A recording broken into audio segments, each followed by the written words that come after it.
Hi. Hi everyone. Hi Gail, hi Bear. Hi Gail, believe in Lexi, thank you. Hi Celeste, hi Ink.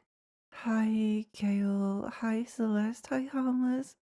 Hi Nami, hi Ultraplex, hi Nami, hi Celeste. Hi everyone. Hello. I hope everyone's doing well. Yeah. It's been a couple of days since I streamed last, but hopefully we'll be able to stream some more soon. What's everyone been up to? I hope you've all had a nice week or so.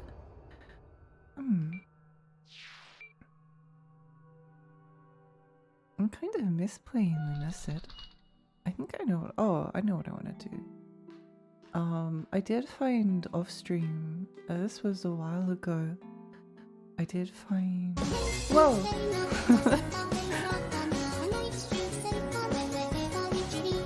Melancholy, thank you so much. Thank you so much for the nearly 2 years. Oh my gosh, that's crazy. That's crazy. Is this the stream where I can get illegal quantities of tiny ferret? Oh my gosh. Well, there's only one tiny ferret here, so no, unfortunately. It must be somewhere different. Must be somewhere different. What did I want to do? Alright. Wee. Yeah, I found I don't remember whether I showed that spell on stream last time or not. I can't remember. Reading Yuri shocking, I know. Oh my gosh. I'm glad you're enjoying yourself. One tiny fairy is a legal quantity. Oh, that's true actually. I didn't really think about that.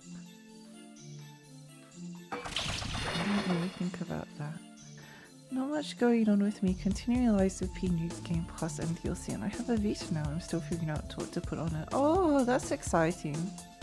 Whoa!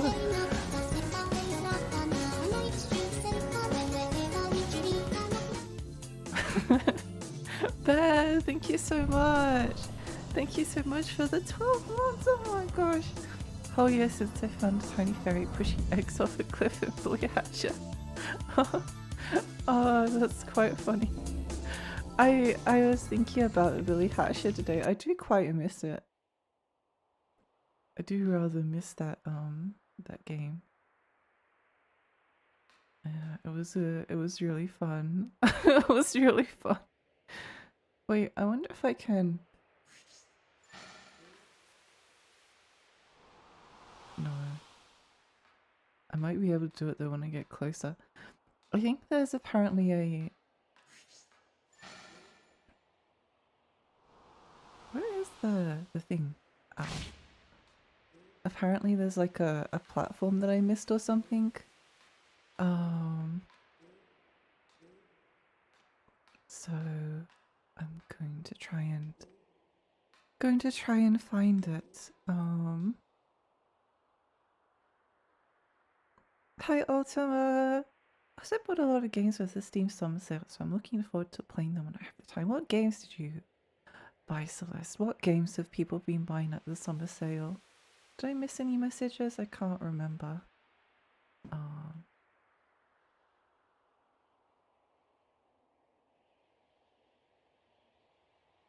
Oh yeah, what Gail, what do you think of the Lies of P DLC? I haven't gone back to it yet. It's a bit unfortunate because I need what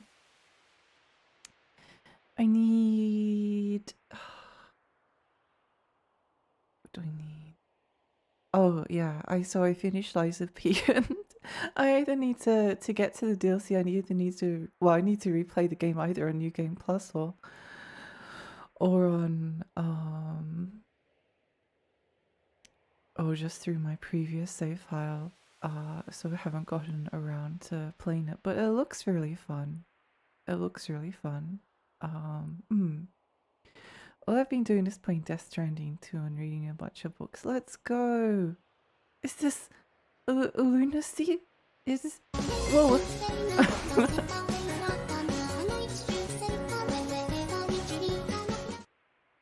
Yeah, thank you so much. Thank you so much for the 4 months. Thank you. I really appreciate that.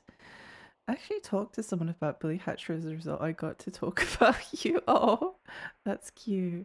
Billy Hatcher stream confirmed. I've already beaten it though. I've already beaten. I did everything. Not even as if like I'm not interested in doing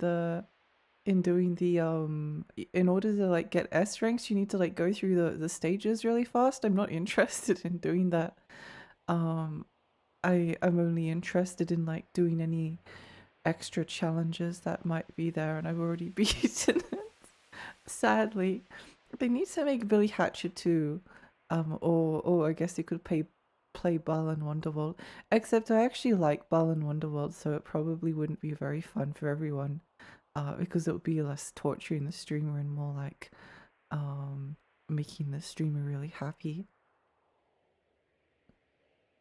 Hi Rulaway, hi, welcome! My week was good. I had family visiting, which was nice. I started checking out Wonder Trek yesterday and it's very fun. Oh, I was thinking of I think it was between Lunacid and Wonder Trek. Well, I think there might have been another game that I was thinking of, but yeah, it was out of those two games. I'm really excited to get to Wonder Trek at some point. It will probably be after I play through Metal Gear. I bought a lot of Metroidvanias and Stellar Blade. Oh, let's go! Stellar Blade is fun. Stellar Blade is fun. What Metroidvanias did you get, Melancholy? Lies of P. I picked up DJ Max Respect 5, a rhythm game, which apparently is only 3 fucking gigs. Is that the one that I had on Vita? I bought like this. I was really into collecting. Yeah, I think it is. I was really into collecting. It's not the exact same one, but it's similar. It's hard to find like pictures of the gameplay because the gameplay is just like lines on a screen. But I was really into collecting it, and I bought this really, really expensive like collector's edition for this DJ Max game. That I didn't actually I thought it looked fun, but I didn't end up really playing much of it, which is kind of a shame. Probably not one of my best purchases, but oh well. It's just a part of my history now, and it's honestly kind of a good memory, despite all of that, so I don't really mind too much. I bought Keep Driving, Record of Lotus War, and one other game I can't recall at the moment. The Record of Lotus War game is really beautiful. Oh, I was looking at Keep Driving. Have you played much of it yet? It did look really interesting. I was looking into that game. I'm a big fan of road movies, despite not being. I don't like cars, but I like locations, and if cars can get you through a location, then that's a nice thing. Um, oh, I do kind of feel like playing Keep Driving at some point. To look into that. Liza P DLC made me have to resume my new game plus 5 play and then hit the DLC on day 0. It was torturous. Oh no. Oh no. The DLC is quite good, but if you start a new game plus, it seems to assume you've played enough new game plus to have one defense parts for a few things. I hadn't, so I had to go back and do more of the main game first for a particular boss, not particularly far. Oh my gosh, that sounds crazy. Also, Nomad, thank you so much for the raid. Welcome, Raiders. Hi, I'm Lexi. I'm a tiny fairy. I live in Rainy Lake. I play retro games and horror games. How's your stream? What are you streaming? What are you streaming? What did you get up to? I hope you had a great time. Max Billy Hatcher Max Difficulty Challenge Run all rides. I wonder what a Billy Hatcher challenge run could look like. It would be quite fun. I do like Billy Hatcher a lot. I quite miss it. I like making the streamer happy. Yay! Hi Lily, hi! Oh, I've missed you too. A message from Lilia Foofy. I hope you're okay. I've missed you lots. I've missed you both lots. I've been thinking about you. I hope you're well. I hope you're well. Um Harry returned. Yeah. Hi Ghosty, hi. Felt like a proper old man yesterday. Got home from work, internet was out, so I did my laundry, cleaning. I was actually in bed by 7 p.m. before the cheeseburger freedom fireworks started. Sun was still out. Oh my gosh. The problem is that if I go to bed at like any time before like going to say like 12. Even 12 is probably okay. But if I go to bed at like 11 o'clock, 11 might be actually okay. But if I go to bed at like 10 o'clock, then I just wake up at like 12 or 1 and I can't get back to sleep. And then I go to bed, sleep again at like 4 o'clock and I need to get up. So it doesn't work. That doesn't work for me. I wish it did. I've been enjoying Keep Driving. Yay, I'm so glad. I'm so glad. You're getting some achievements for Retro Achievement. Got the Mastery of Yu-Gi-Oh! The Sacred Cards. That's the GBA one. That's awesome. That's awesome. I hope you've been enjoying yourself. I'm happy that Retro Achievements are breathing a lot of life into some older games. Maybe I could go and get the I don't know what the achievements on Billy Hatcher are. But maybe I could go and turn on the retro achievements and play through Billy Hatcher again and just do it with the retro achievements. That would be quite fun. I got Rangers in the South, roguelike ARPG, Spiritfarer, Amelie, psychological mystery, Yuri, visual novel, Citizen Sleeper, Heaven Will Be Mine, Risk of Rain 2, Stacklands, Her Tears Were My Light, Upwards Rain, The Post Office Farewell. Oh, awesome!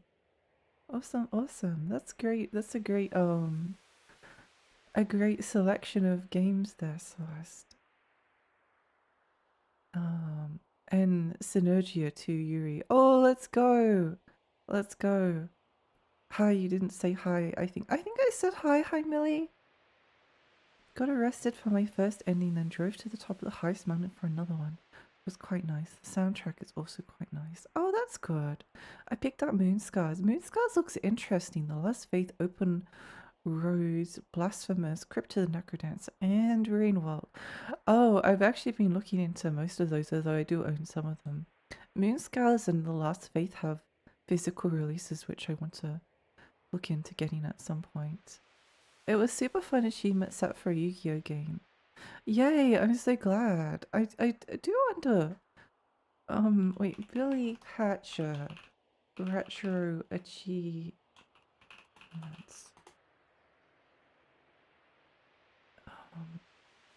I'm just going to check to see what they are because again, if it's like defeat defeat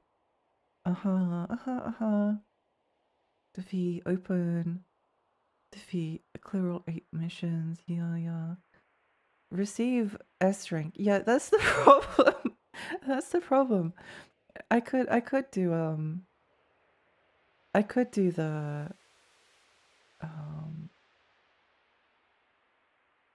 I could do retro achievements for Billy Hatcher as like a donathon or something, but I'd have to go and S rank the levels anyway,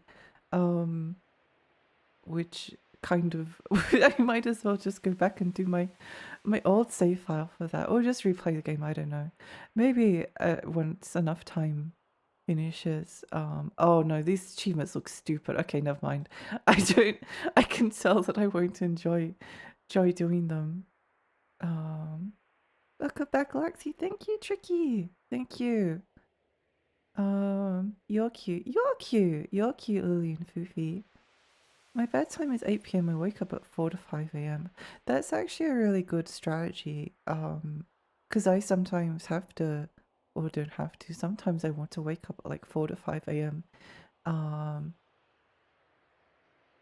Although I tend to go to like bed at like when I do that at like 12 or something. Um, I've been up for 3 hours already. Oh, let's go. I wake up like once or twice in the middle of the night. I know a lot of people, I think it's very normal to wake up. The problem is I can never get back to sleep afterwards. I get really stressed if I wake up too much at the middle of the night. Health bar is vibey now. I can see it is, yeah. Um, Heaven Will Be Mine has some fantastic writing. Oh, I'll have to add it to the wish list. Um, oh, it's on quite a big reduction. Quite a big reduction. That's good. Not the S strength. Yeah, I don't know. Like, for me, the fun of Billy Hatcher was how painful the game was. Um, uh, like I really enjoyed how fun it was, and I loved all the movement mechanics, but it was also like incredibly unfair, like all the time. And I quite enjoyed that. Like it was a good challenge to get through. But I feel like once you get to I often don't like replaying a lot of difficult games, at least until enough time has passed that I've lost any like skills that I might have had in it. Um, because like part of the fun of the difficult game is like getting through the difficult parts. Like I could replay Echo the Dolphin, for instance. Um, but aside from it wouldn't be it would be still somewhat difficult because like some of the levels like very maze like and confusing and a little bit of a drag to get through as well. But I'm pretty sure that if I wanted to like replay Echo the Dolphin and just do like that last stage again, I'm pretty sure I could still do it. Like it's something that I feel like I could manage. Um it's got a super high retro ratio, but the achievements don't seem too bad. The S ranks in Billy Hatch are really difficult. Really difficult, and there's just like so many of them. Um in order to like 100% the game, you have to get the S ranks, which is why I never did it. But I did it to every single mission in the game, and you know, full kudos to Billy Hatcher. I think the only other platformer that I've played that I've like gotten 100% in kind of was Cavern of Dreams, which is an indie platformer, and Ape Escape. I hate I hate 100%ing games. Um I guess it's 100%ing by my own definition, right? Like I don't consider 100% an Ape Escape to get all the Spectre coins, and I don't consider 100% to do like every single time trial. Is to get all the monkeys and get to like the true ending, because the game does end. You can finish the game without like getting every single monkey. You don't have to. But even games like Mario 64 or Mario Odyssey or any any Mario game, any 3D Mario, I've never felt motivated to actually like get all of the stars. I played Mario 64 and I enjoyed it a lot more than I thought I would, because I'm not really a huge Mario supporter. Um but I had a really fun time with it. It was actually kind of addictive.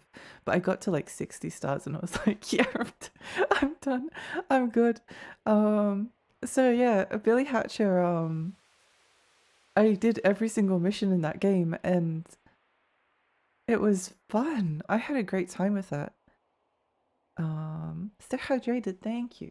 Sorry, I'm um a little bit behind on the messages. A little bit behind on the messages.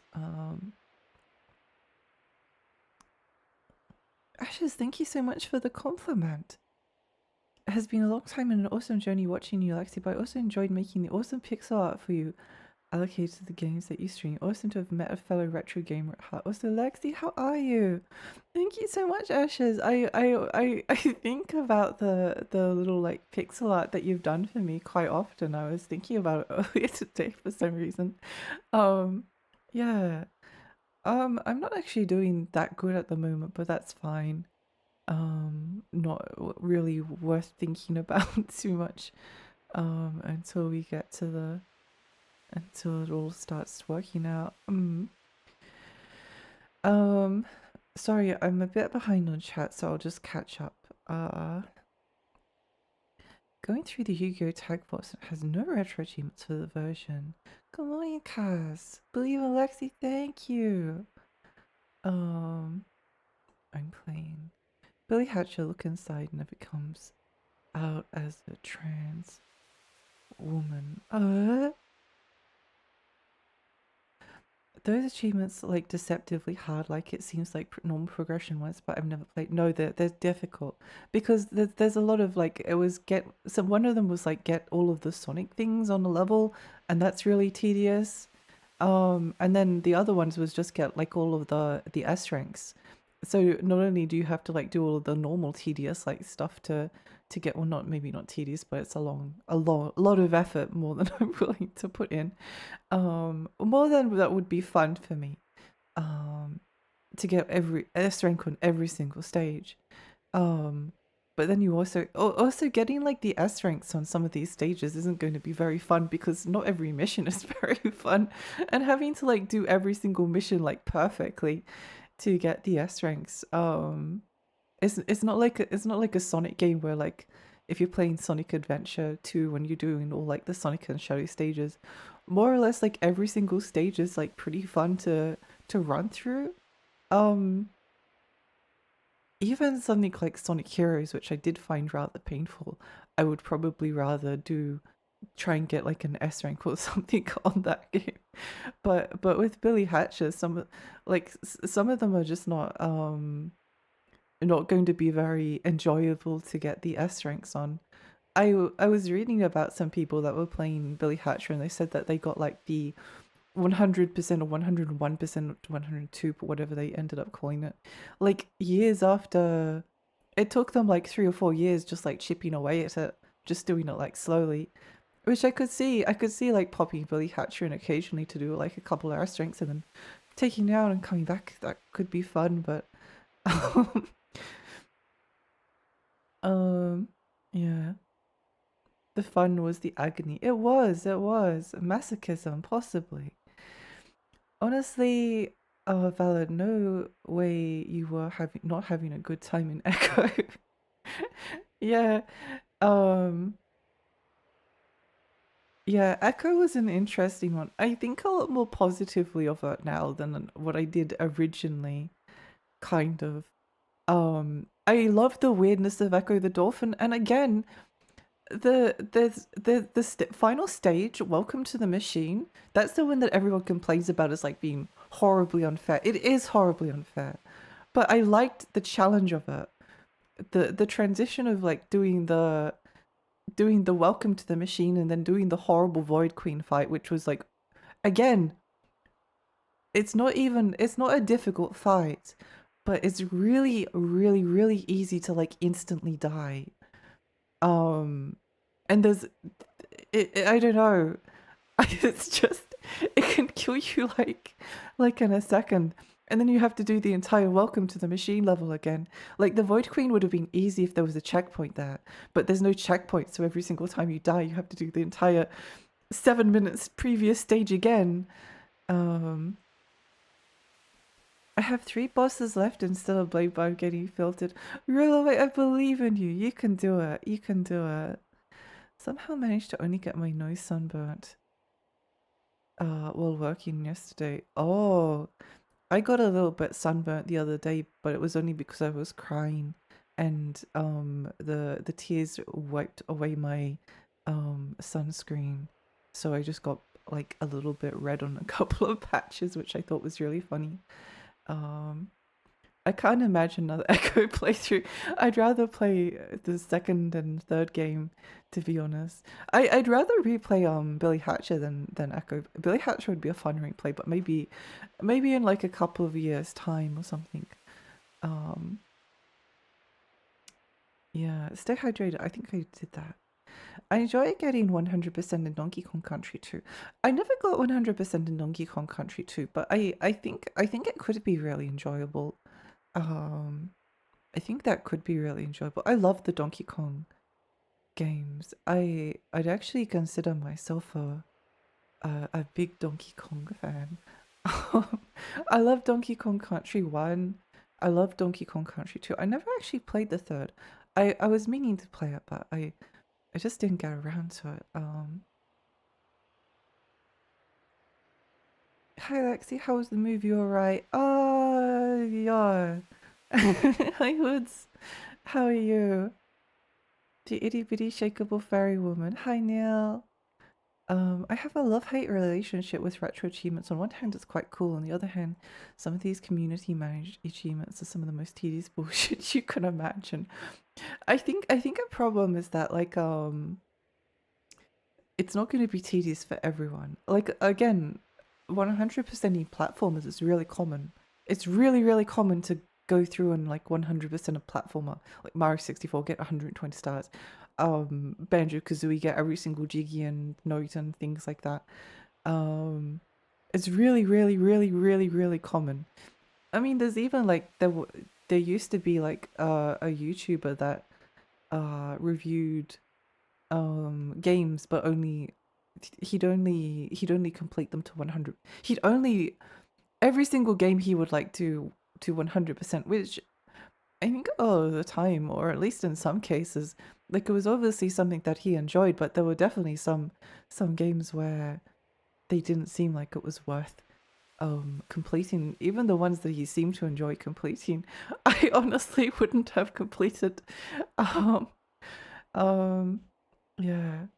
I couldn't 100% Plants vs. Zombies DS until I came back years later as an adult. It was one mini game I couldn't do. Oh my gosh. That brings back a lot of memories of seeing Plants vs. Zombies at EV games on the DS and being like, oh, I should buy this because I quite like the game and it would be nice to have a physical copy, but I never did. I never did. Oops.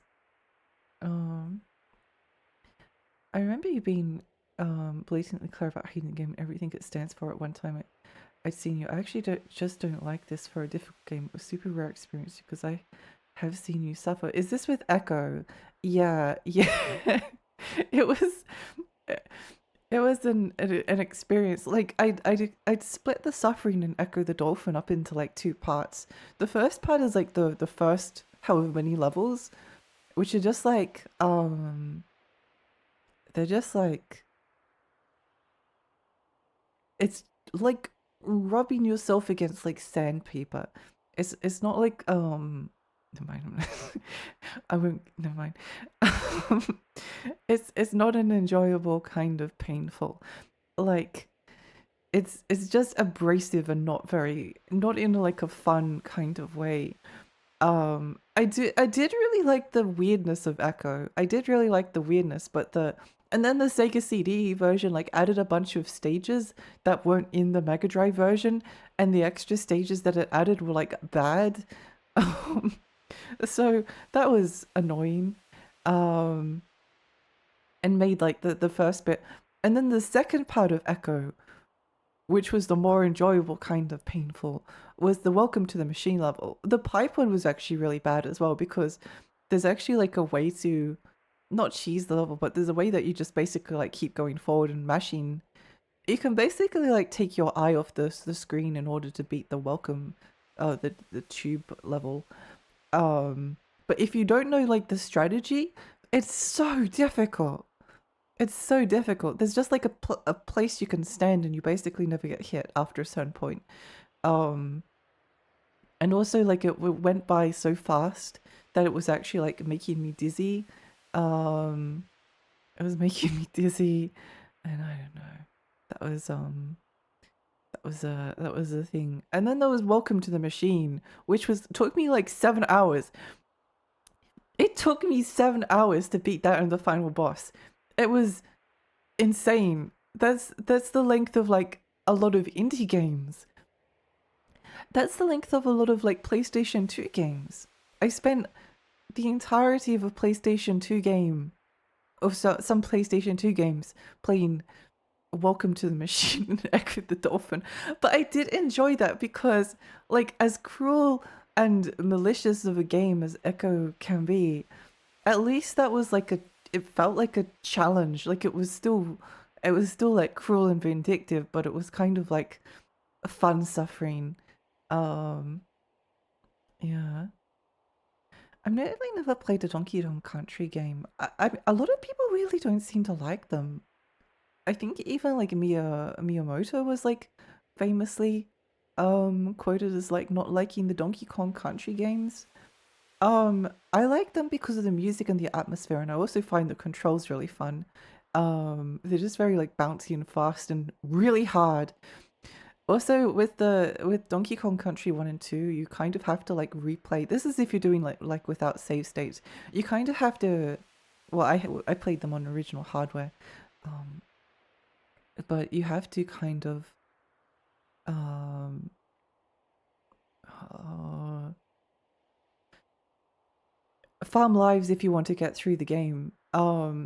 So there was this like process of like replaying this kind of, like the first stage, like a bunch of over and over and over and over again. And you like get 2 or 3 lives per run through, and you just keep doing that until you had like 30 lives, and then you'd have to go through like 2 or 3 levels before you could save again. Um, so you kind of had to like, once you were basically in these levels, you couldn't backtrack to the to the point where you could go and farm more lives. So you kind of just had to hope that you had to kind of like estimate how many lives you thought that you would need, farm them up, and then keep going, because I'm pretty sure it doesn't save the lives after you turn off the SNES either. Um, Getting everything in Donkey Kong Country 64 sounds like hell. It does, it does. It does. I would probably at least like Donkey Kong 64 has like a reputation for being like a really difficult game to 100%. So if I maybe I could try and 100% Donkey Kong 64. I like the completionist content, but then he did charity fraud or whatever, so fuck that guy forever. Yeah. Um, I wasn't sure I know there was some controversy, but I didn't want to um bring him up for that reason. It can be forgotten. I also, yeah, I always notice that he like the I think it's to do with like the way that I enjoy video games, because I'm very like focused on atmosphere and writing and story and the way that the game makes you feel. And also I like mechanics. I like games that make you that have like a lot of mechanical depth, like God Hand, where you're just trying to like think and experiment on how to like take the enemies out more efficiently. And I like stuff like Shadow Tower, where you have to kind of like, or Baroque, where you have to think carefully about um the strategies that you're going through the level with. Like there's a lot of thought that has to go into playing through them. That's where the fun for a game is for me. Whereas I noticed with a lot of like 100% completion content, like if you if you beat the game and you rolled credits and you had like a fun time doing that, it's not over. You need to go back and replay stages, and I mean, if you're having fun then that's fine, um I don't know, it never scratched any like particular brain worm itch that I had. Yeah. Misty, hi, welcome! Welcome, welcome! Sorry, I'm a bit behind on chats. It can't be as bad as a third birthday. That game sure is a game of all time if you're a Parasite Eve fan. I need to play Parasite Eve 2. I played Parasite Eve 1 for the first time last year, and it became one of my favorite games. I think about that stream very often. I was very, very, very sad when I was moving house, and one of the never mind, I'm not going to talk about because I'll start getting upset. Um, but yeah, I really loved Parasite Eve, and I've got a lot of great memories associated with it, and I want to play Parasite Eve 2 at some point. Um, she likes the game from what I recall. I do like it. I do like the third birthday. I do like the third birthday. Play Drake of the 99 Dragons. I think I'm only interested in playing like a bad game if it's got um like a fun kind of if it's got something that appeals to me. I've looked into Drake of the 99 Dragons before and just aside from like the art being like really nice, the cell shading, I don't know if there's anything that grabs me about it. But yeah, no, I did like the third birthday. Your time on Welcome to the Machine is longer than a full um completion time on How Long to Beat. How Long to Beat is wrong a lot of the time. Like it said that like Castlevania 3 is like 4 hours. No, it's not. Castlevania 4 is 3 is not 4 hours long. Castlevania 3 is a gauntlet of pain and suffering, and I loved it. But I'm sorry, wait, I need to move my model down a bit. Sorry about that. Sorry. Because I'm standing up more. You're getting locked into the whole playthrough. Sounds like torture, not even being allowed to turn off the SNES is funnier too. Yeah. Parasite Eve streams are really fun. They were. I miss it. I miss Parasite Eve a lot. I miss it. I think about it all the time. Literally all the time. I was actually thinking about a game that I completed for the first time last year. Um a game that I completed for the first time last year, which was Red Ninja. I played that through on normal mode. That game was suffering. That game was painful. I loved it. Um, I think Red Ninja might be like one of my favorite stream games ever. Um, I want to go back and complete Red Ninja on like hard mode, which I don't know.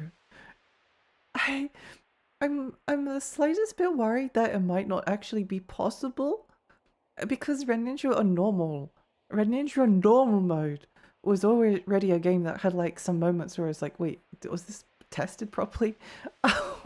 And it's glitchy as well. Like it will just things won't work. Sometimes the things that you want to do won't work. Um, even though you're doing them correctly. Like if you're the wall running is like a really good example of that because it's like it's very finicky of how it wants you to do the wall run. Like you can get it correct like 10 times in a row, but if it's not you have to do exactly like the game wants you to do it, and if you don't do it exactly like the game wants you to do it, then you just fall and die. Yeah. To be fair, I take any How Long to Beat game on any game and like 2.5. So I think How Long to Beat can be accurate on like a game if it's like kind of easy, like I don't know, Psychonauts or something like that. Um, but if it's a game that's like difficult, then yeah, who knows? A game like Super Ghouls and Ghosts could take you like 30 hours to finish all the way through. Um, my legs. Found you through your Lunacid category. Wasn't expecting to hear about Parasite Eve games. Still need to play those. Poppy, welcome, welcome. Thank you so much. I'm glad that you are a Lunacid fan. I'm really enjoying my playthrough. Um, Red Ninja was last year. What is time? I know.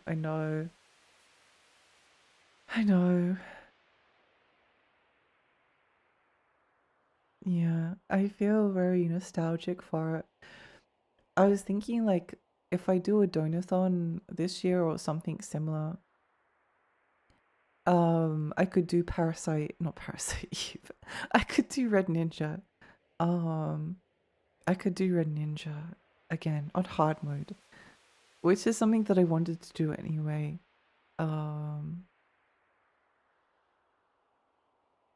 Because I do genuinely like really love that game. I got some fan art of myself commissioned.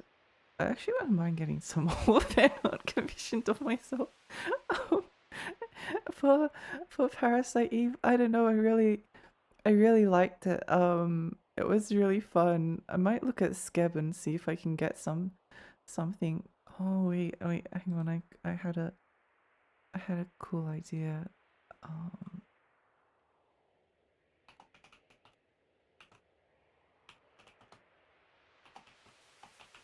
oh,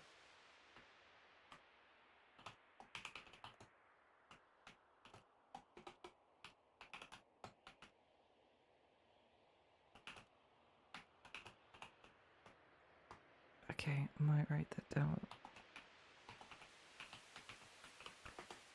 Yeah. I can't imagine that Red Ninja boss fight with the old lady in the high trees would be fun at all or not. I don't think it would. I think if I have a strategy for hard mode in Red Ninja, it would be to never use a health potion in the main level unless you're full, and save every single one for the boss fights, even if you seem like you're going to be, save them for like later in the game, because there's going to be points where, yeah. How long to be definitely factors out looting saves and retreading lots of progress. Yeah, because I did South Castlevania 3 for instance, and Echo the Dolphin. I did them like properly. I did them as you would do if you had like a Mega Drive or a Sega CD. Um uh I'll just keep talking for a little bit. I don't feel like moving. I don't feel like moving. I did them without any save states, and I entered the passwords every single time I needed to, and yeah, it was really difficult. It was really, really, really difficult. Um, both of them were. Castlevania 3 was incredibly fun. I couldn't say the same thing for. Oops.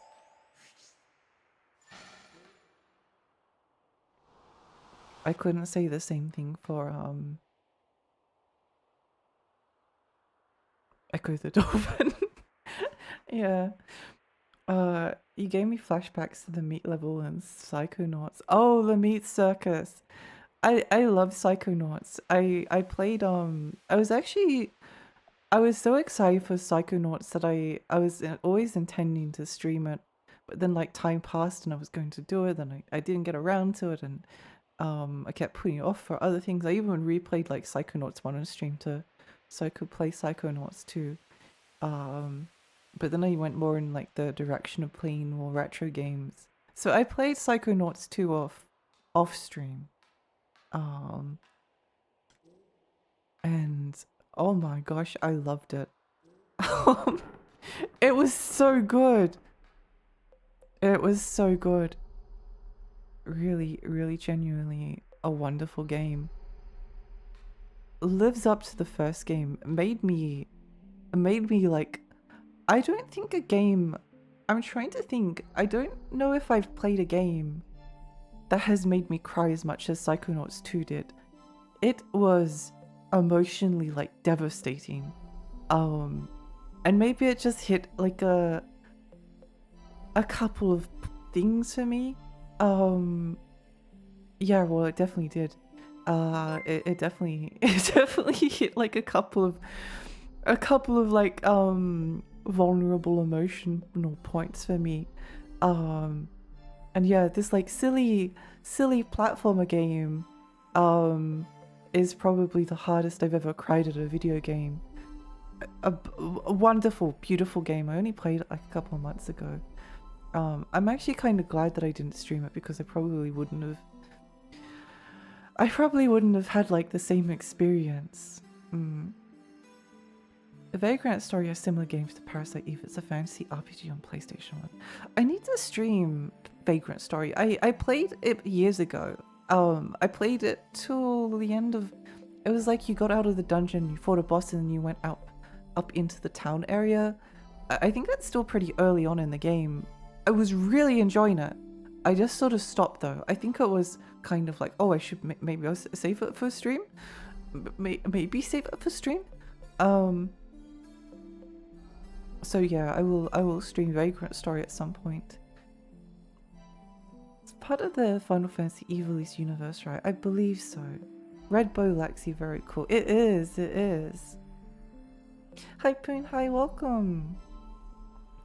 Vagrant Story is the second game of the Evilise Alliance series, just after the original Final Fantasy Tactics.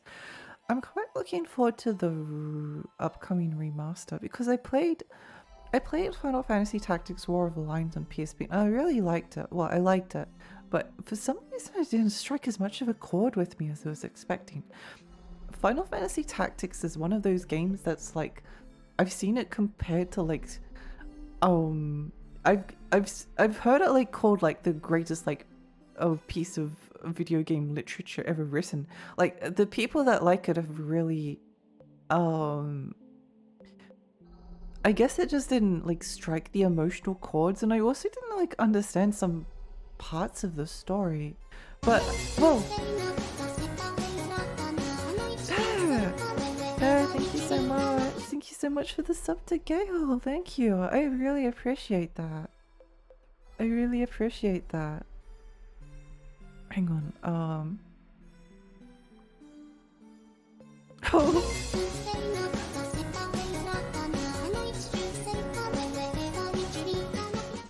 Thank you so much for the gift sub to Ultima. Thank you. Thank you. I really appreciate that. Hi Emma. Hi. I think you just exited the town. That is indeed pretty early on. I think I just exited the town in my playthrough. Yeah. I think it's pretty early on. It felt like after a relatively like grueling dungeon, I was ready for a break, but I just never went back. I really enjoyed it though. Gorgeous, beautiful game. Basically what I was trying to say about Final Fantasy Tactics was that I want to give it another chance at some point, because that first play also when did I was like playing it? I think it was at a time when I was really sick and I was just trying to like get through it because I knew it was a really good game. And I don't know. I'd like to sometimes you play through a game and through no fault of your own, it just doesn't like strike as much of a chord with you as you think it maybe should, or it would have if it hit you like at a different point. Two examples I've talked about before, Gravity Rush 2 and Final Fantasy 15. First playthrough of 15 and Gravity Rush 2 both had like so many things that annoyed me in them. But I got to the end and I came away kind of feeling like a little bit negative about both of them. Was kind of glad to be finished. But as time passed, I was like, you know, I think that there was something to these. I think I would like these games. It wasn't that I felt like I was being unfair, because I think the things that I heard wrong with them were valid, I guess, criticisms. Like my feelings on them were valid, but I also kind of recognized at the time that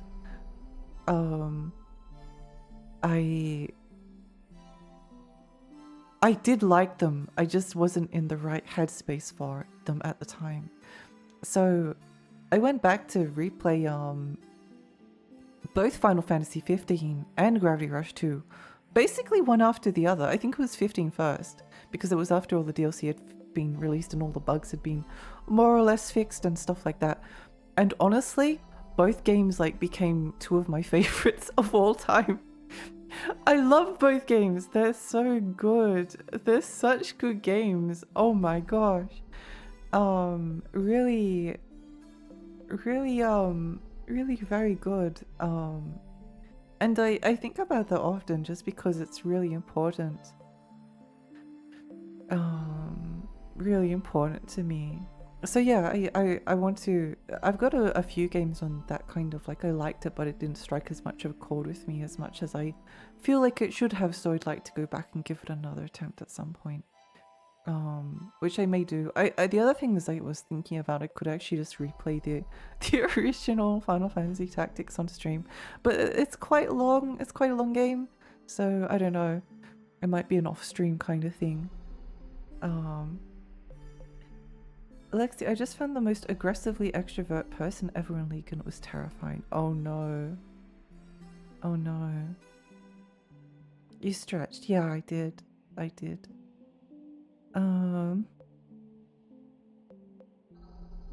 That sword is a nice shade of blue. Yeah, yeah, it is. It is a nice shade of blue. I've seen that Final Fantasy Tactics can be extremely difficult. One of the levels has to be played perfectly. It always put me off a little. Well, a couple of points. I think early on it can be rather challenging when you don't have access to many classes. I remember there being like one stage that was kind of difficult and might have like taken me an attempt or two. But the thing with Final Fantasy Tactics, at least the PSP version that I played, is that you can also get really overpowered. Like you can get really strong. I never felt weak in Tactics. I wouldn't be put off by the difficulty. I'd say that it's actually hard as like on the third mission, I think it is. There's like a mission in a town. I think that mission might filter some people, but I think if once you get past that point, then it like kind of gets almost a little bit too easy.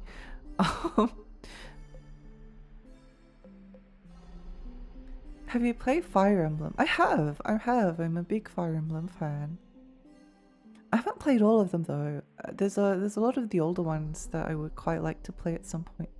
There's a lot of older RPGs that I like to play. I don't know whether the thing with JRPGs is that it's, I don't know, any game that's like a 40-hour commitment is just like it's kind of hard to to stream or even just to play like in your own time. And like a lot of JRPGs aren't even like 40 hours, that you're going into like 50, 60, 70. That seems to be like the new standard for JRPGs, like 70 hours minimum, 60, 70. Especially if you like do a couple of the side quests. There was like a wall that I was looking for around here. I think it's around here. I'm trying to get like the true ending, or something.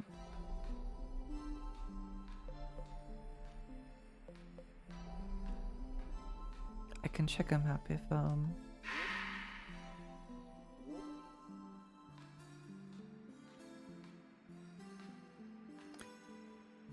yeah, I feel that I've definitely filtered, external aggression through some playthroughs and had soured my overall experience with the game, unfortunately. I've been a very like sick person a lot of my life. I've had like years where they've kind of been like almost, oops, here we go. Almost like write-offs because iced tea, what does this do?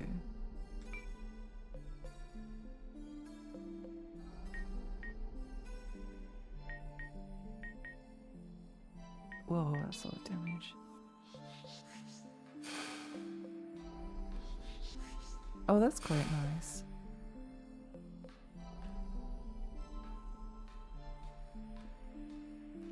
Yeah. Old Fire Emblem is very charming but has a lot of jank. There's fan translations floating around out there alongside fan patch. Yeah, I think it's like Final Fire Emblem 4 that I really want to play. I've heard some really good things about it. I think there's also like a I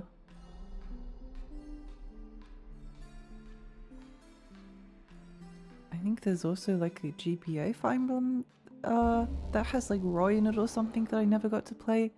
I love the GBA Fire Emblem. I never finished it, strangely enough. Never finished it. I don't know why we're going back through here. I just kind of feel like going for a walk. Must not spoilers. Ice Tear is probably my favorite spell. Oh, I look forward to giving it a try soon. Hi, Millet. Hi, welcome.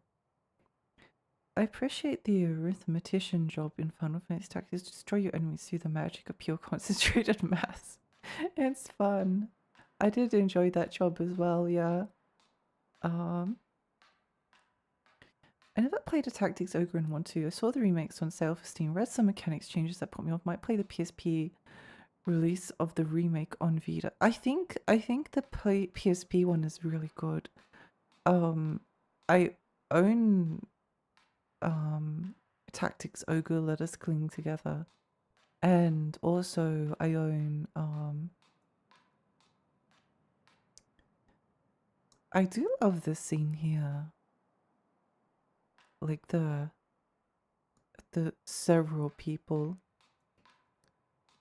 that managed to like climb up all the way to the top of the well, only to be like met with like a hail of arrows.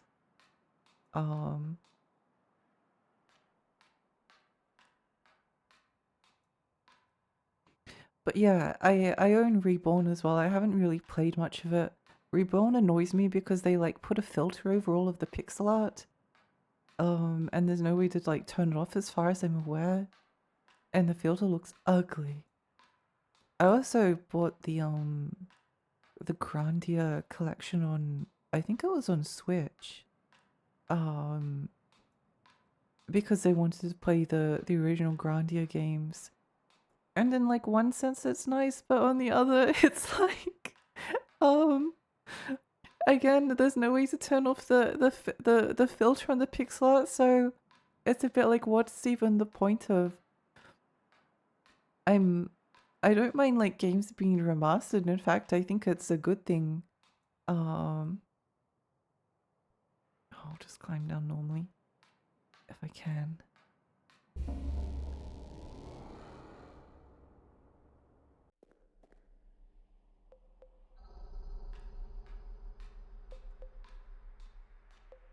Because I don't really want to use the last of my crystal.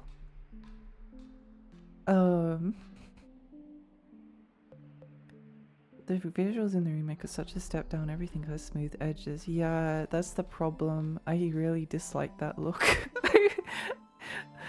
I don't know. It's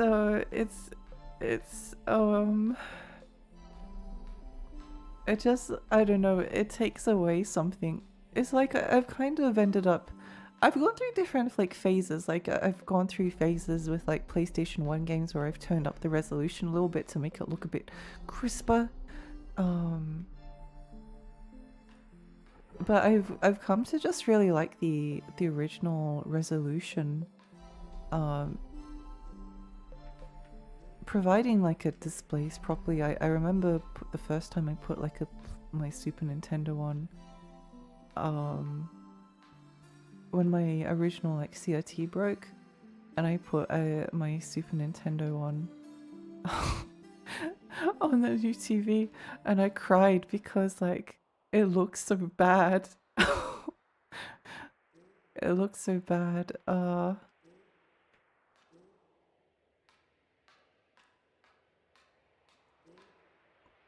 So that was a bit depresso. Is this going to be a bad idea? Nope, perfectly good idea. Good job, Lexi.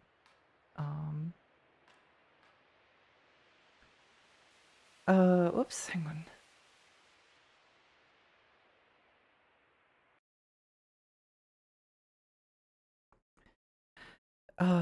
Lordy GBA Fire Emblem, one of the funkiest eras for Fire Emblem.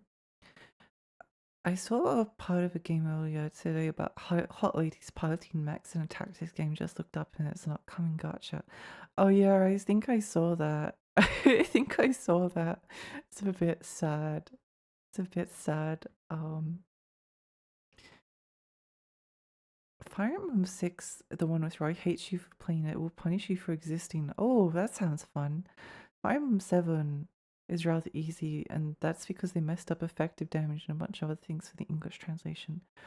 Fire Emblem 8, the Sacred Stones, is the easiest game in the series. I don't remember liking Sacred Stones very much. I like the upcoming Final Fantasy Tactics remaster. You can switch back the visual. I like that too.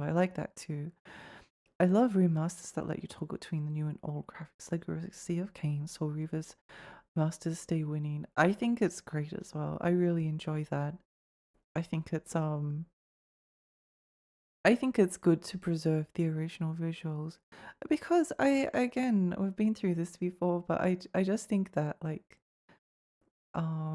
just think that certain old games just have so much charm to them. Like low poly horror has become a real thing. Low poly indie games and 3D platformers, and I mean, there's always been the like, oh, they're just appealing to nostalgia. But I don't know if that's the case, because I think that there's like a very particular, like, it maybe appeals to nostalgia of the people that like lived through that stuff, but I don't know whether it's like appealing to nostalgia for a more like general audience. Um, because like I don't know. Like if I play Lunacid, I would like it probably less. Playing Lunacid, I would probably like it less if it was like PlayStation 5 era graphics, for instance. I would definitely like it less. But that's because it would like change the entire feel of the game. Like it's a game that's made specifically with this art style as like a deliberate decision. Like it's not a limitation of the time, it's what they went with. And yeah, I like well, I mean, the retro gamer girl likes the PlayStation 1 era graphics. Oh my gosh, who could have seen this coming? But no, I do really genuinely like love this era. It's not just like the games and the gameplay. Like I don't know, you could remaster something like Parasite Eve, and that would be a fun remaster to have. Remaster, remake it or something like that. But I don't know. It's just pre-rendered backgrounds and stuff like that's all really kind of special, and I don't really want to like lose all of that. I just wish that there was like, whenever there's like a remaster or something that comes out, that they'd like give you, even if it's just like a download code, just like give you, just really put the old original version of the game there as well, and yeah, something like that. I don't know. I think the Spyro remakes, for instance, would have been a lot better.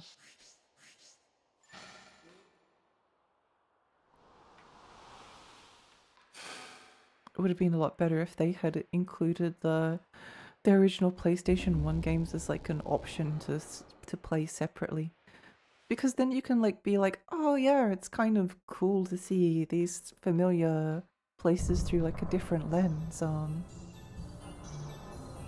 It's kind of interesting. I enjoy seeing like different, like I enjoy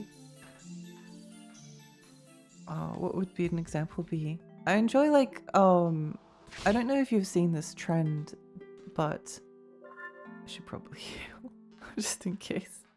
Oh, let's try out this ice tier spell. There was like a trend of was it a trend? I'm not even sure, to be honest. Where are we?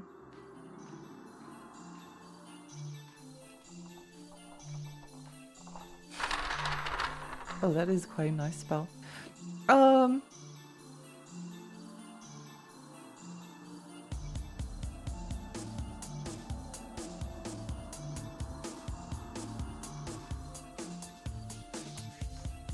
I've kind of lost my train of thought. I've had a lot on my mind of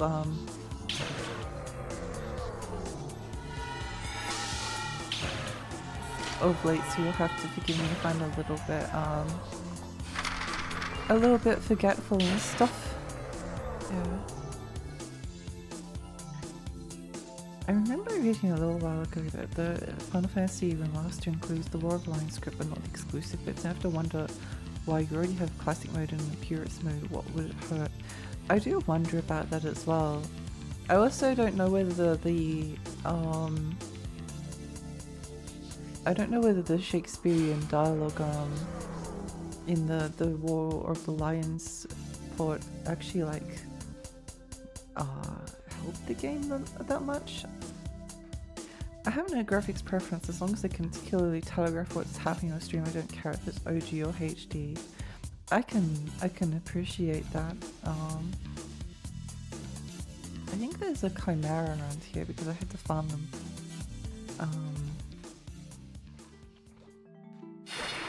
Had to farm them for a little bit.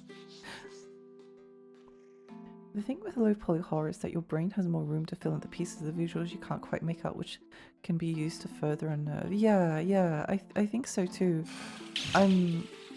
Oh, okay, I can see why this spell is so good now. Also, it charges like crazy fast.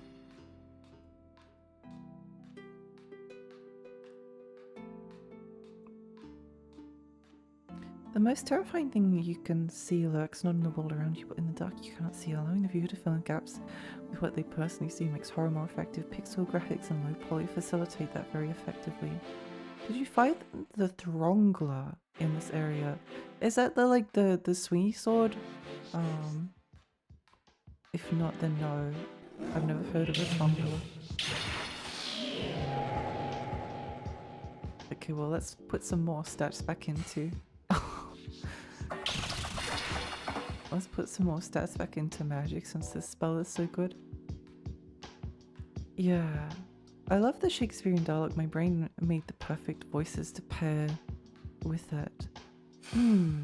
I can see that. Oh, Lexi.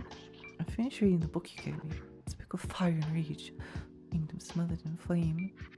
A young witch stood in the middle of an inferno, small embers flickering in her eyes. Here, take this ring. It is inscribed with the magic of this book.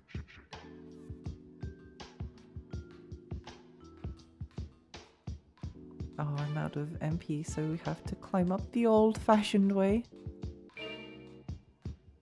Rip. It's certainly not a sword. It's unlike anything else you've ever seen. It requires staring at a wall for a few seconds. Would you like guidance to it? Yeah, that sounds fun. That sounds fun.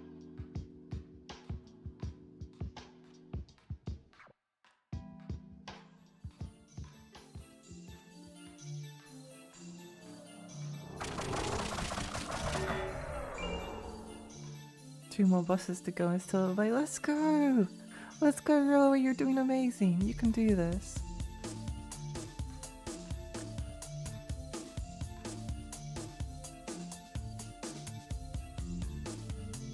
I don't really want to use up my MP potions to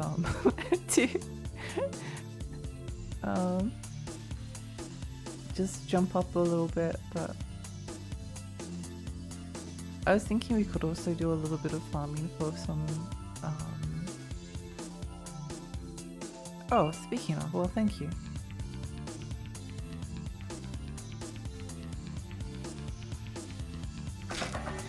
So the circular garden south of our book reading friend is the location secret. This crooked bookshelf stand.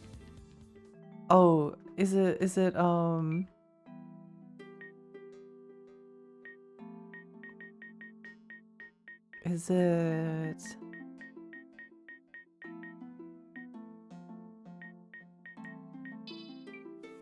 Is it this thing?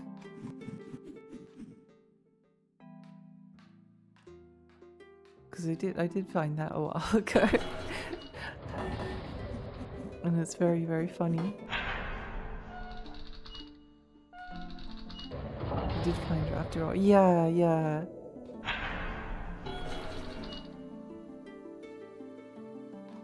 very funny. Very funny secret. I like that it went ooh-woo when I found it.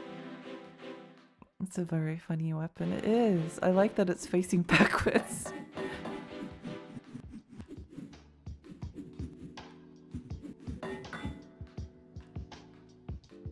floppy backwards facing this. Yeah. Very, very good.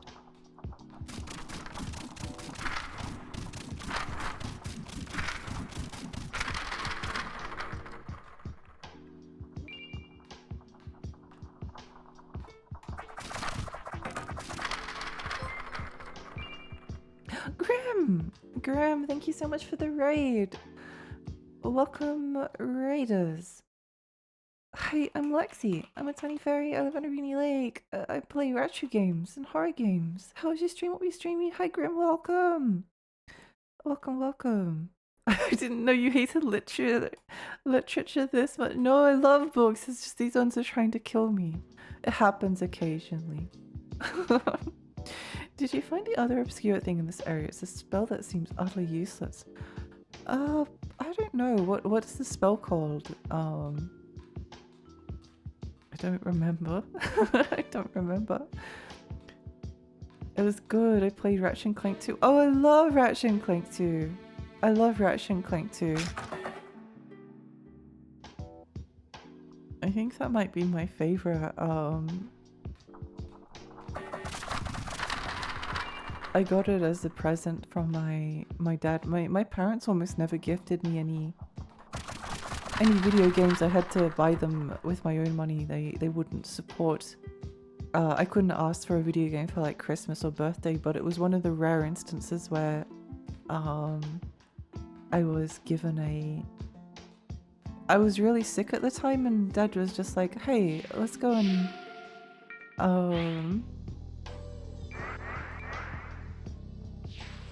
let's go and just buy you a video game. So we went to like a Target at the time, and there was Ratchet and Clank just like sitting there, and I ended up buying it and taking it home. Actually, because he bought it for me, he actually like watched a little bit of it and he thought it was funny, which I didn't enjoy at the time.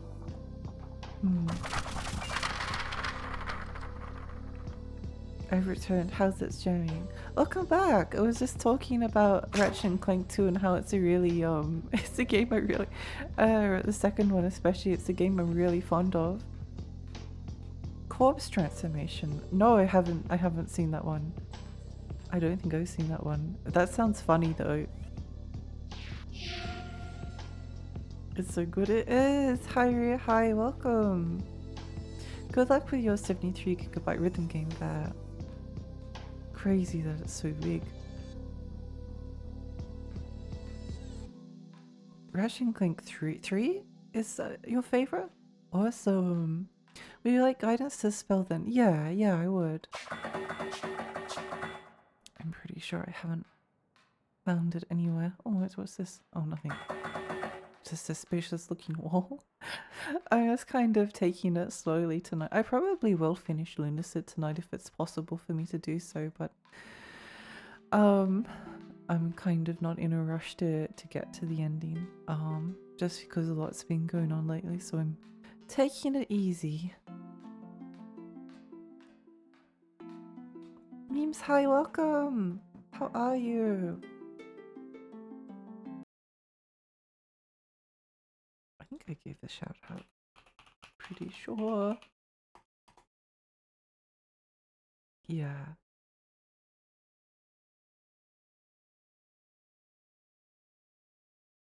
Fastest path is down the ramp, south of the crystal, then up the elevator. Hang on.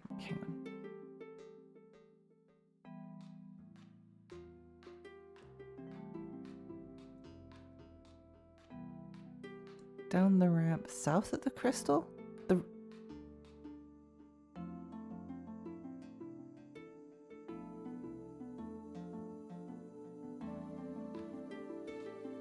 So is it on the 3rd floor?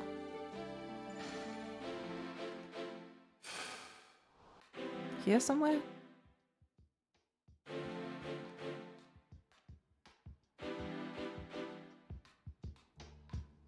Is this what you mean?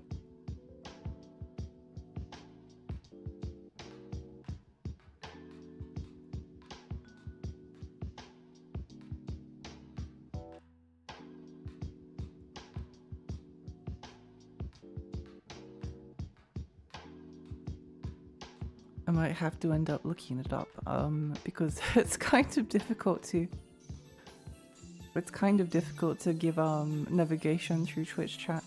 You know, you never really sit down and think there were first person games on consoles from PlayStation 2 and before, but there's actually quite a few. Yeah, there are. Like Ratchet and Clank 2 with the super awesome first person mode. Oh, it's on the second. Ah, okay.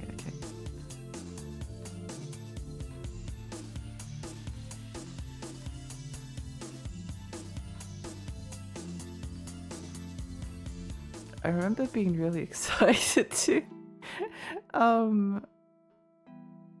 wait, what's that?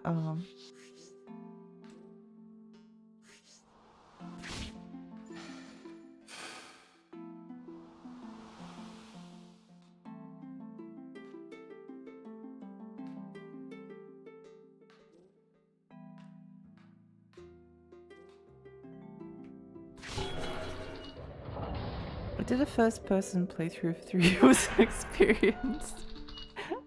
And sounds like it would have been. I remember being so excited to unlock the first person mode of Ratchet and Clank 2, and it certainly lived up to my expectations.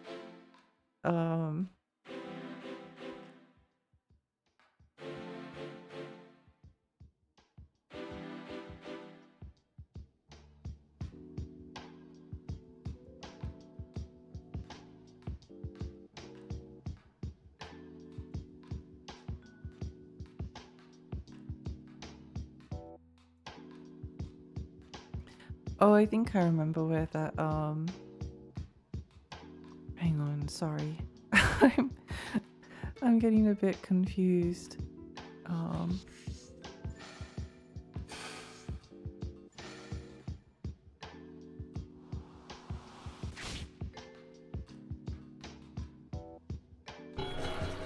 I remember where the ramp is now.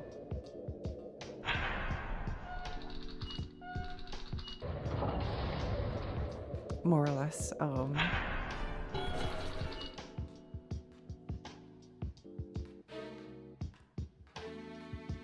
wait, where did my,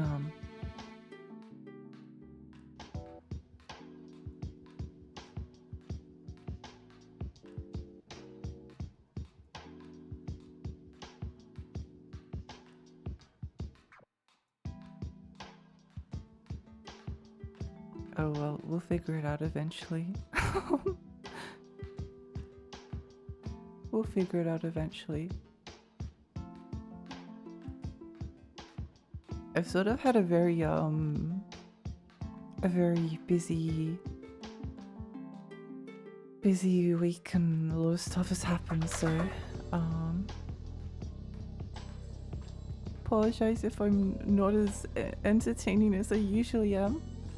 I think I'm doing okay. I think it's fine. I'm just happy to be streaming, to be honest.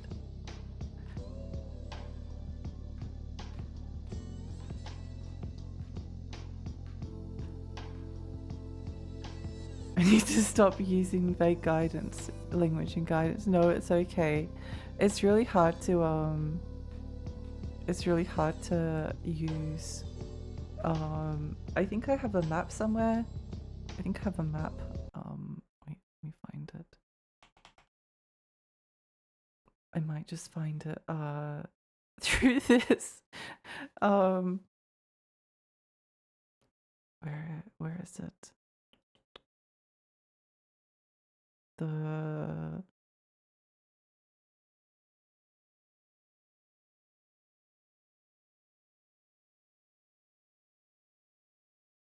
Here we go.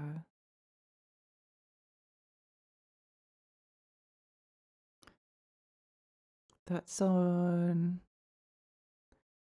Oh, I see. Okay. Yeah, I think I can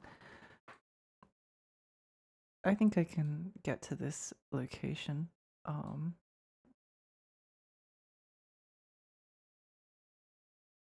Easy, probably. Yeah.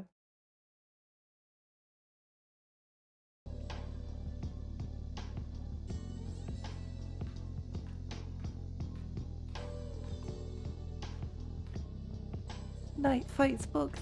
Halligan, did I say hello to you before? I think I did. I think I did, but I don't. I don't remember. Hello again, and yeah, Night Fights books. Kill all books. Destroy. In real life, I love books, but in fictional video games, they call me the book killer.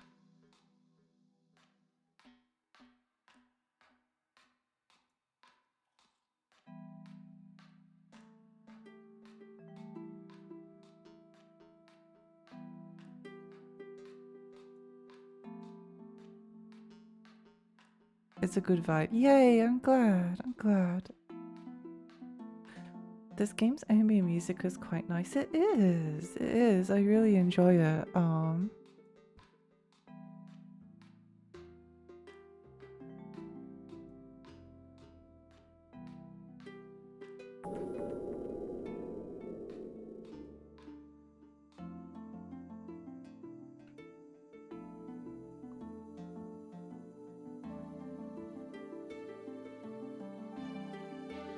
Did you know Lunacid has a prequel out? It's called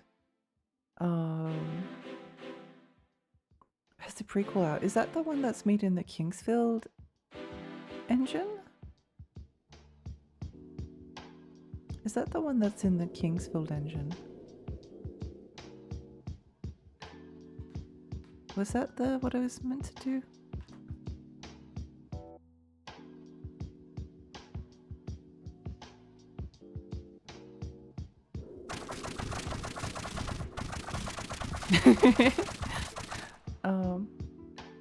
Lucid Tears of the Moon, both Lucid games the King feels like. Yeah, but that one's made in the Kingsfield engine, isn't it?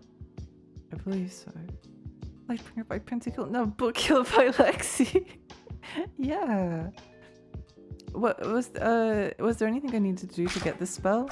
Unless I already have it. Wait, and I didn't think about it. It doesn't sound familiar.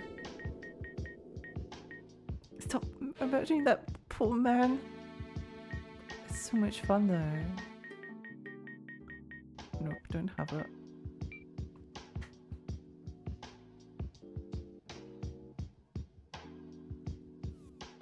Oh, okay.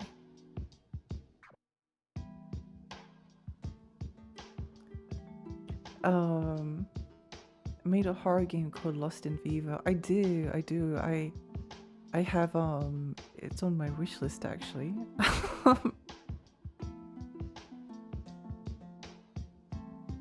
It's on my wish list. I'll play it eventually. Kira did Spooky's Jump Scare Mansion, didn't he? Time for me to gear up for work. Thanks for Streamlabs. You're always good to catch Tiny Fairy live. Hope you have a good evening. Bye friends. Bye Ultima. Thank you so much. I hope your day at work is wonderful.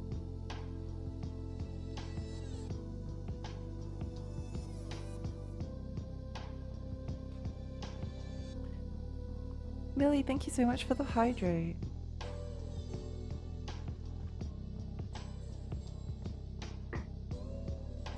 We need to stand further away.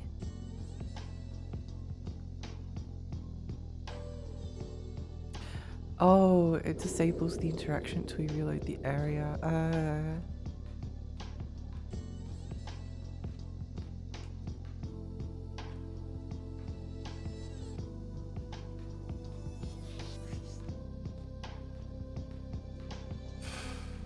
Okay, that makes a bit of sense.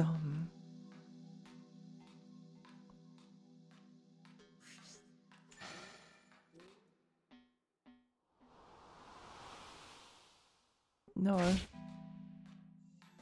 I like that the lights turn on when you come in this area.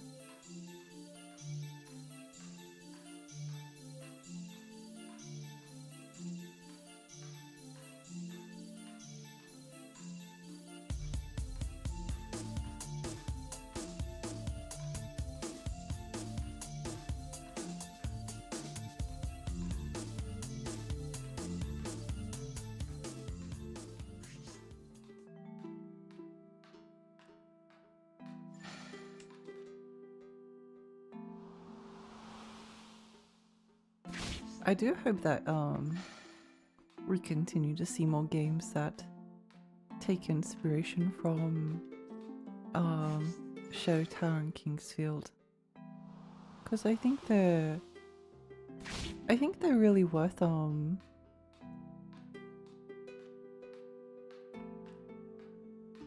did I used to get up? Oh right, it was this way.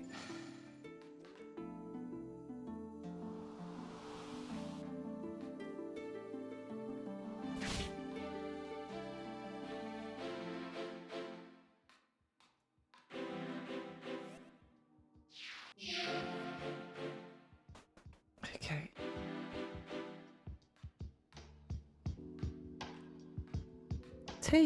Oh wait, we need to reload the area, right? Did I reload it? I can't remember.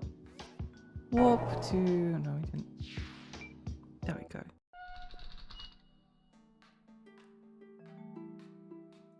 Yeah, I hope that we continue to see more games using this style. I'd love to see another I'd love to see FromSoft make another Shadow Tower or something. I think they could do it. I mean, it doesn't necessarily have to be Shadow Tower. It doesn't have to be Shadow Tower, but I'd like to see them do something.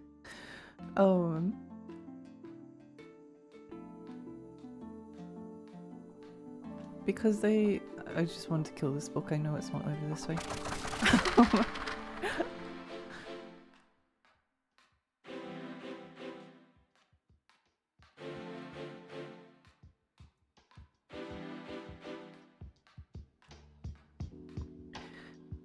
Fly Knight and Labyrinth of the Demon King are some good Kingsfield games. Sophie, hi, welcome! I actually have Labyrinth of the Demon King on my wish list. Fly Knight. I don't know if I've heard of that one. Unless... I don't think it's... Oh!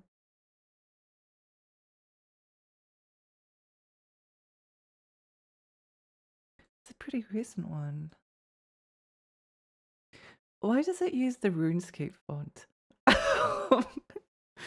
Why is it using the RuneScape font? That's kind of scary.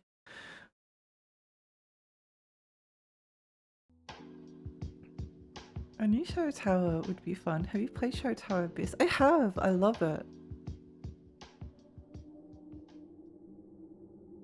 Ah. Fly Knight is a scrungly game. It does look like a scrungly kind of game.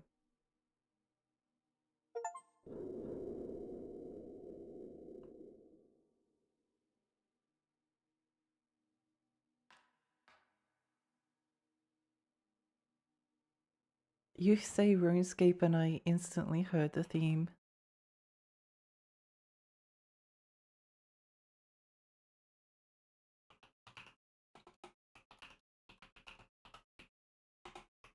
You know what time it is then. We all know what time it is.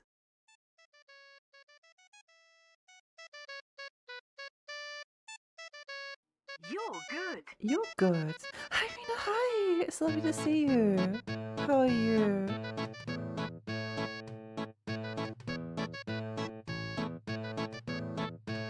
Thank you for looking. How did I get the ring?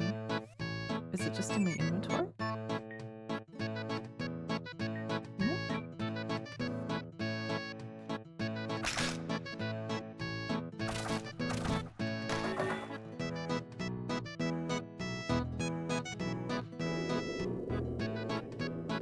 Oh.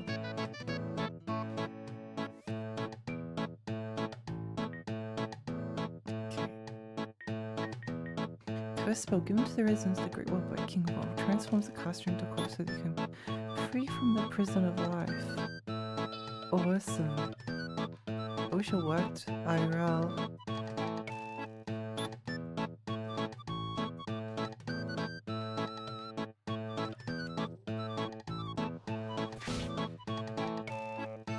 I'd advise using it to be at least safe again. Yeah, I read the description. I was like, should probably save first.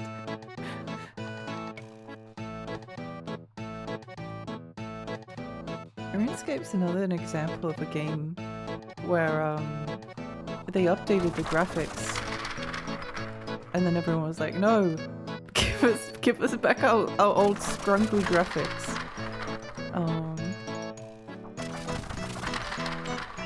We want the scrungle.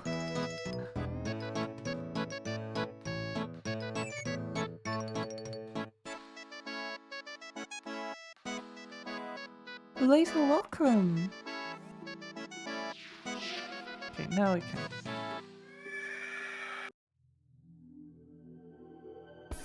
Interesting.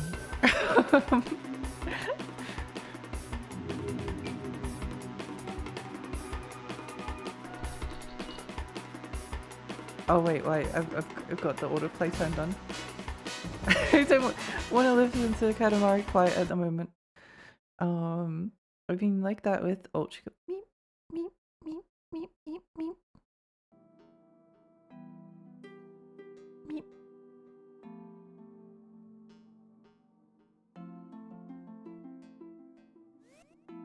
Whoop. I think we're getting close to finding. I know we need to find another black book.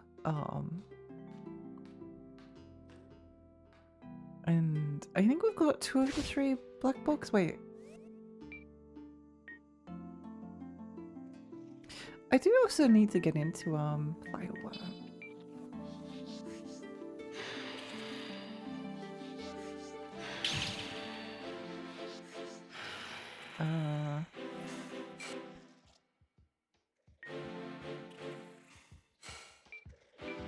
It's okay.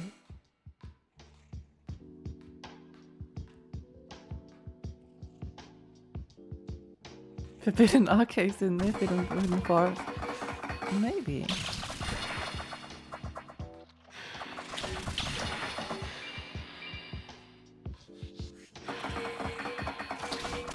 I love the I love the sound of going. That's so funny. I need to get Ultra Kill. Is another boxing book may read? Yes, you may. I think there's one more black book that we need to find, but we'll find it a little bit later, I think. We might go and explore that area that we unlocked a little while ago.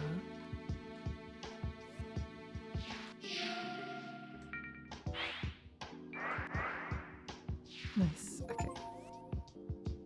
75. Whee! Full-on arena. When will we get a Katamari fan game, but it's horror aesthetic or Souls-like? That could be interesting. A little black book. I could definitely see a trailer for a game described just like that appearing on the Best Indie Games YouTube channel. It would be interesting. I always forget the name of the game, but there's a PlayStation 1 pinball body horror game, which I think is pretty cool.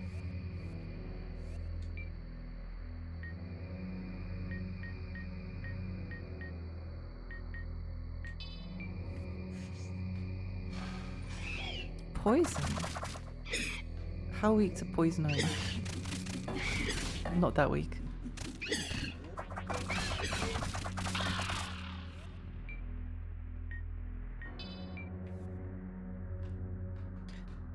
Might actually need to go back and grab some more potions at some point. Smacking abyssal demons with a giant ball of skeletons and bone wheels. It could be interesting. I wonder if Katamari is just one of those games that's like impossible. Oh, okay, I can see why this is so good now. I wonder if it's impossible to replicate. Oh, I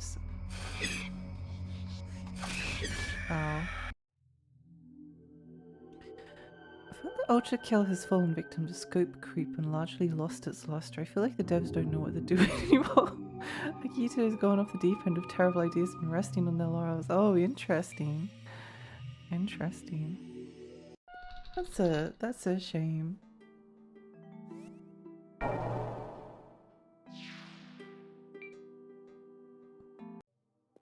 Hopefully they're able to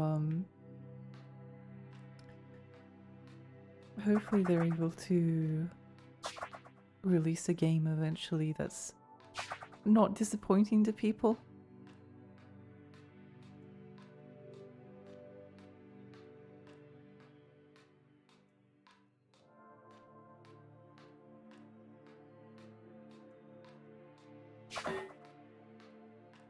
I think I have a few more games I want to get on the Steam sale, but the thing is, a lot of the games, I tend to look at the games from like either the perspective of stuff that I want to play on my own or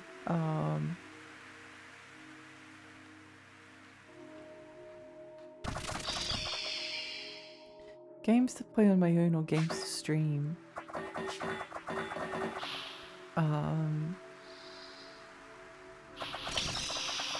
And I often buy a lot of games eventually to stream, but again, I play mostly retro. Like Lunacid's the first. Wait, what if I do this? Huh.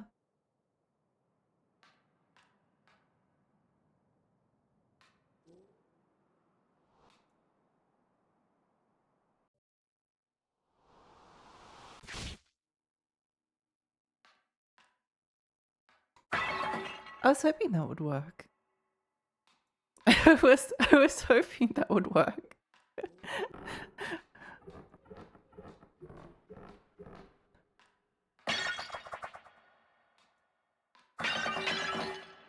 Funny that the music is still cut off.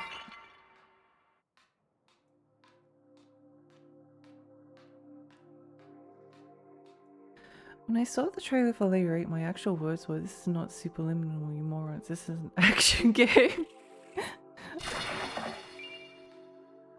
The rhythm game is pretty dope, which of course means I should buy DLC before I get 1% of the content already.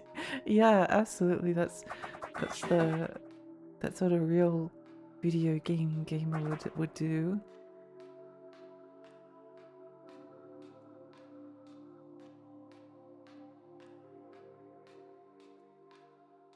Have you gone in? How far have you gotten in the full-on arena? Not very far. I think I got there last stream and then more or less stopped. I'm not sure what I'm doing at the moment. I'm kind of just like going on an adventure because I feel like it.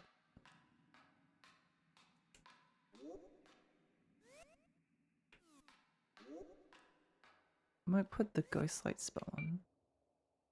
Ba-ba-da-ba.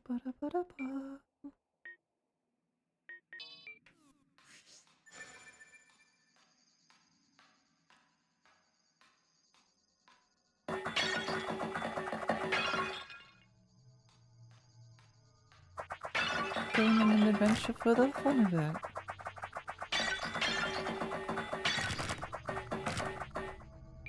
I think we're going on a barrel destroying journey. Find barrels and kill them!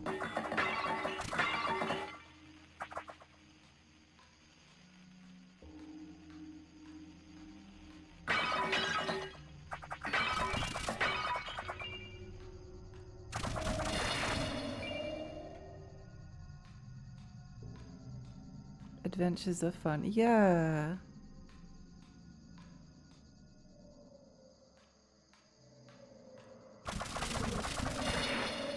I think having this like area close to the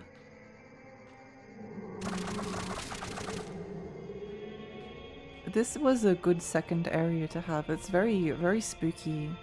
The game has like a couple of very spooky areas which I do really like. I'd be interested to see what Kira works on next.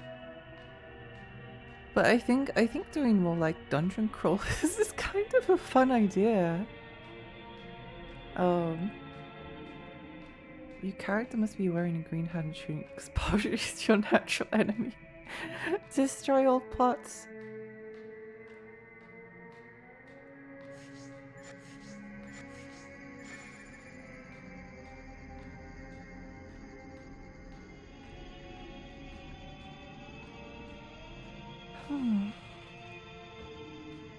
I do wish more games had spooky vibes despite not being horror games. Labyrinth of the Demon King gets pretty spooky. I would almost said from a glance at Labyrinth of the Demon King, it looks like a horror game to me.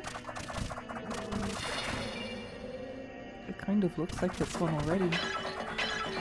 But yeah, I do it's something I've always really liked about FromSoft, that their games can get really creepy. Despite not being explicitly horror.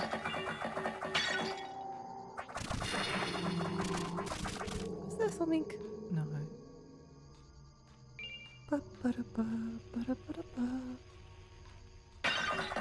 Labyrinth of the Demon King does look really fun. I'm excited to try it at some point.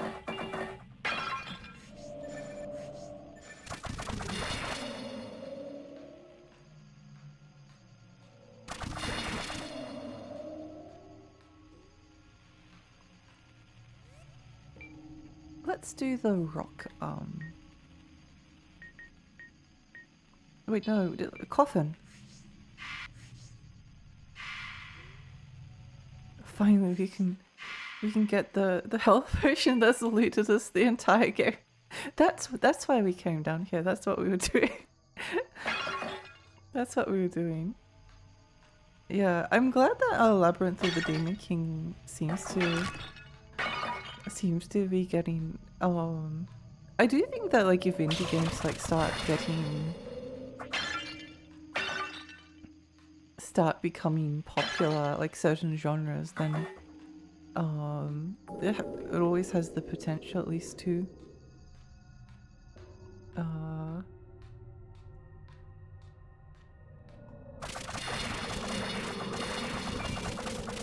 rusted sword. It always has the potential to like spark other developers to do stuff, which I think is a good thing. I'm actually struggling to think of an example now that I've said it, but I feel like I've observed that phenomena happening. It is quite fun going through this area again and being like, wham wham wham wham wham. Sippy is important. Sippy is important.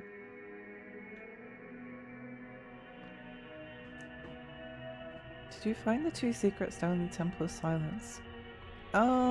Good question. I think there was something that I needed to do here.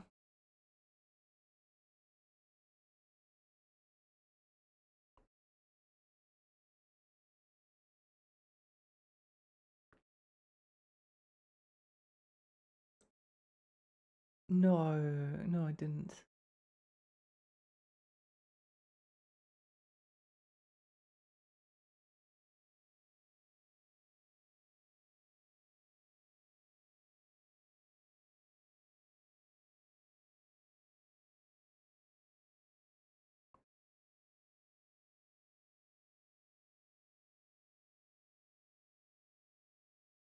I'm not quite sure where.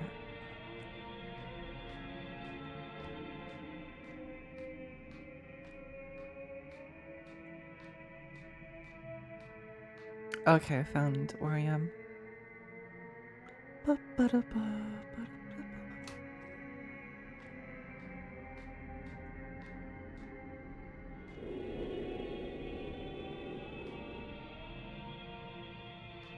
Yeah. I've kind of given up on AAA games nowadays. The interesting scrunch of indie games makes me a lot happier than graphics crazy formulaic stuff. By AAA devs, I mean from software. I mean from soft. Oh, I think I've always been more interested in like I guess you'd call it like double A or something.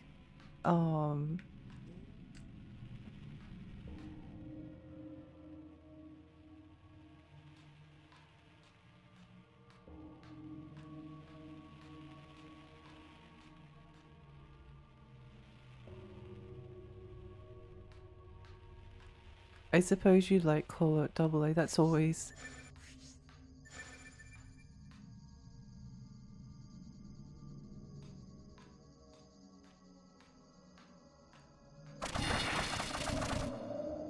That's always the stuff that's like more of interest to me. There's the occasional things that I see that I'm kind of interested in. Um, they call it because the mere concept. They call it because the mere concept makes you want to stream. Yeah. I must admit, I don't think I've been excited for a game being announced for a while. Like a big publisher. But then again, I've always kind of been like that. I'm not really someone to get like hyped about a game.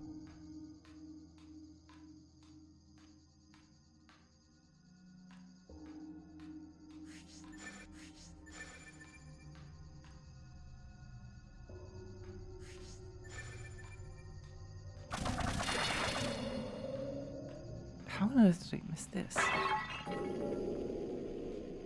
Or did I miss it?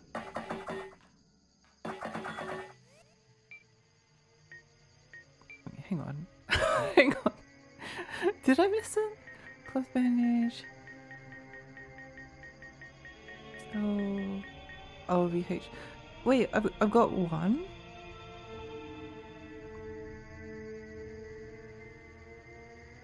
I'm pretty sure this is the right area.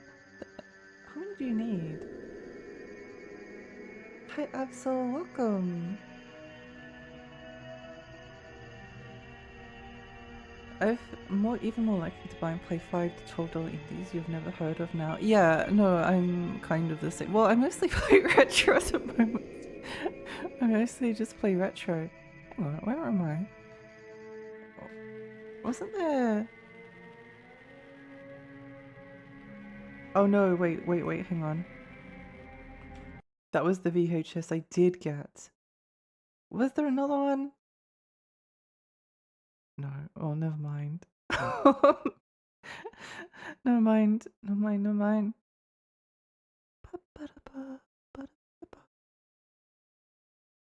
How do we, I know that we need to go... do the VHS at one point. I see some indie games getting a visual message with blur and cracks. Yeah. Indie games also don't take up like 30% of memory too, which is a benefit. It's a benefit if you're a VTuber. It's a benefit if you're a VTuber and you want to play a game and then your VTuber model doesn't like lag everywhere. I'm even turning away from Nintendo at this rate. They sure aren't helping their case. They haven't really got much going on at the moment. I'm getting a Switch 2 for Donkey Kong, but I sure wish it was more affordable. Yeah, the thing is, the Switch is going to be around, hopefully. The Switch 2 is going to be around for a while. So I wouldn't stress too much. It's going to get a lot cheaper. I mean, it might not. Like, we're getting closer to the release of like a PlayStation 6, which is stupid and absurd. But we're getting closer to a PlayStation 6, and I think the PlayStation, whoops. PlayStation 5 is still like a very similar price. I don't know, maybe it won't get any cheaper. But I'd assume that it would over time.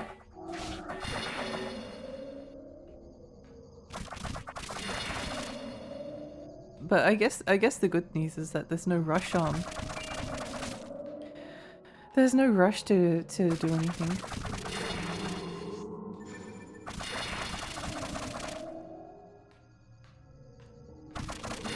No rush. Take your time. There's lots of... Nintendo will release a bunch of like cool games eventually. So just buy it when some stuff that you're interested comes out, and then you might have enough money saved up. Or maybe nothing will come out for the Switch too. And then you don't have to worry about buying it. The fact Nintendo banned someone called twinkling from online play permanently, then couldn't undo it. Really has me not looking to buy a Switch 2. That's really silly. That's really silly. I can't believe. Oh, that's annoying. I think Nintendo is fine. They're essentially just doing what Steam's been doing. Be more honest about what's actually being sold to you. Mind you, I'm disgruntled about the nature of what's being sold. I think the only thing that really disappoints me with the Switch 2 is the game key cards. Which probably isn't going to be a big surprise. Because I've talked about this before. I'm really sad about the game key cards personally.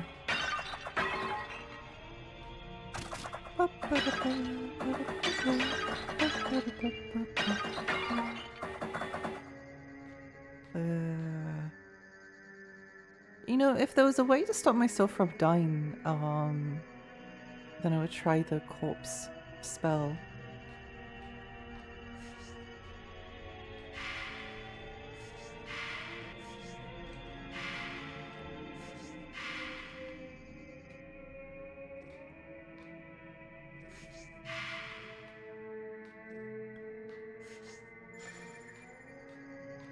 But I don't really want to replay all of this.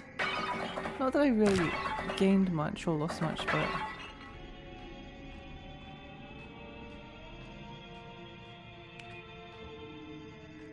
With how much are the laws of physics and mineral supply realities catching up with computers, I'm not sure I'd count on it.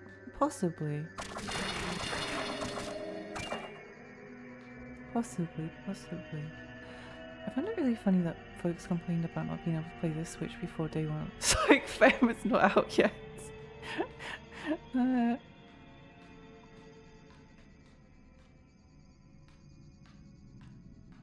Is this where you wanted to go?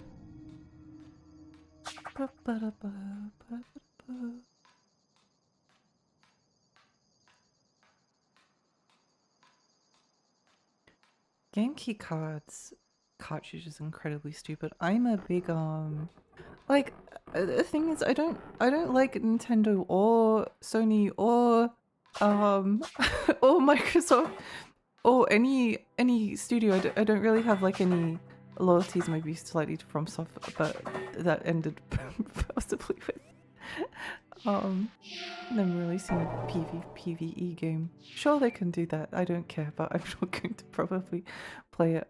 I'm not trusting. I'm not trusting like a new announcement from FromSoft again. Oh, the music's changed.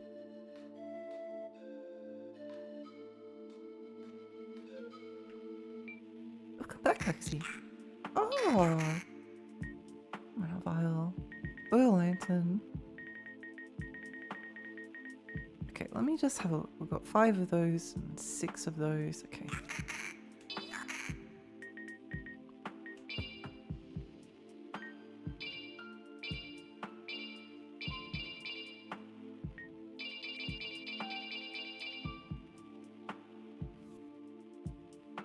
Okay, it should be okay to explore the new area. Denny. Oh, that is so cute. I don't really care about like any company, but I I like collecting video games. And you know, as doom and gloomy as people were all about hang on. As doomy and gloomy as people were about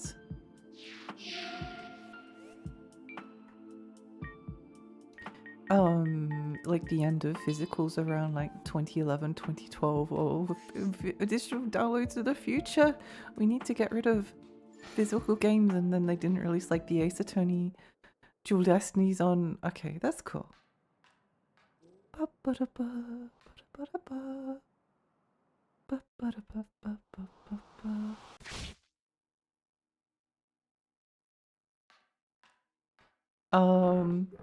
But we've actually like seen, like you can, I mentioned this before, you can go and buy moon scars and you can go and buy moon scars and Lost Faith from like a physical game store. Like it's just been sold on the shelves. It's not like a limited run games thing. It's just a game.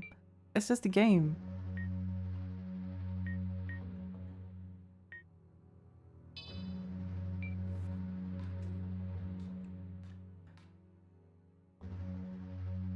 Thank God the game keys are an optional purchase. You can still buy the physical to. Oh, well, the game key cards are replacing in a lot of cases the physical game. So, for instance, if you wanted to buy like Bravely Default, the remaster that just came out, the only option that you really have is a game key card. You either buy the game key card, which then requires that you have to go to the store to download, or not download it, just downloads it off the internet. So it's also I probably wouldn't even mind it as much if it didn't have like this massive ugly game key card logo on the front cover. Um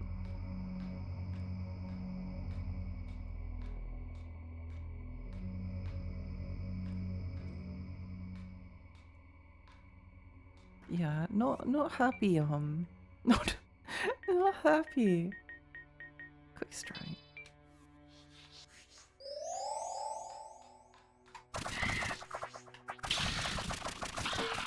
Wee.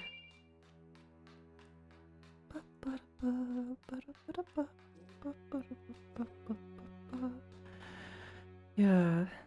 If the point is to make it cheaper for small, less well-off devs to get the games in store, at least keep the larger ones honest. Or, I mean, I think part of the problem is that they've only got like a 64 GB card. So like if you're Cyberpunk, oh, I see. Sealed. Like if you're Cyberpunk, for instance, then yeah, sure, you can just pop your entire game on the 64 GB card and it's kind of worth it. But if you're just like an indie dev with like a 300 MB game or something, putting a 300 MB game on like a 64 GB card and then having to pay like the maximum this music is good, maximum price for it all is just like so silly. I don't know, it might actually be the case that like Nintendo is the one to kill off physical games because of their game key cards. I don't know. I'm not buying anything that's a game key card. It might have be as well be digital. You know, once you get to the point where it's like a game key card, I don't even see there being any point in like collecting it. Personally, for me,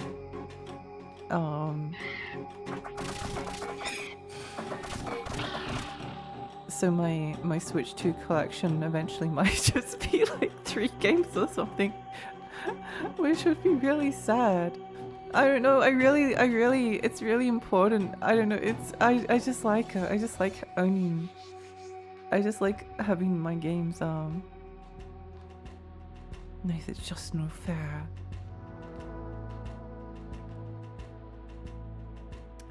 Alex, hi. Welcome. Welcome. Welcome.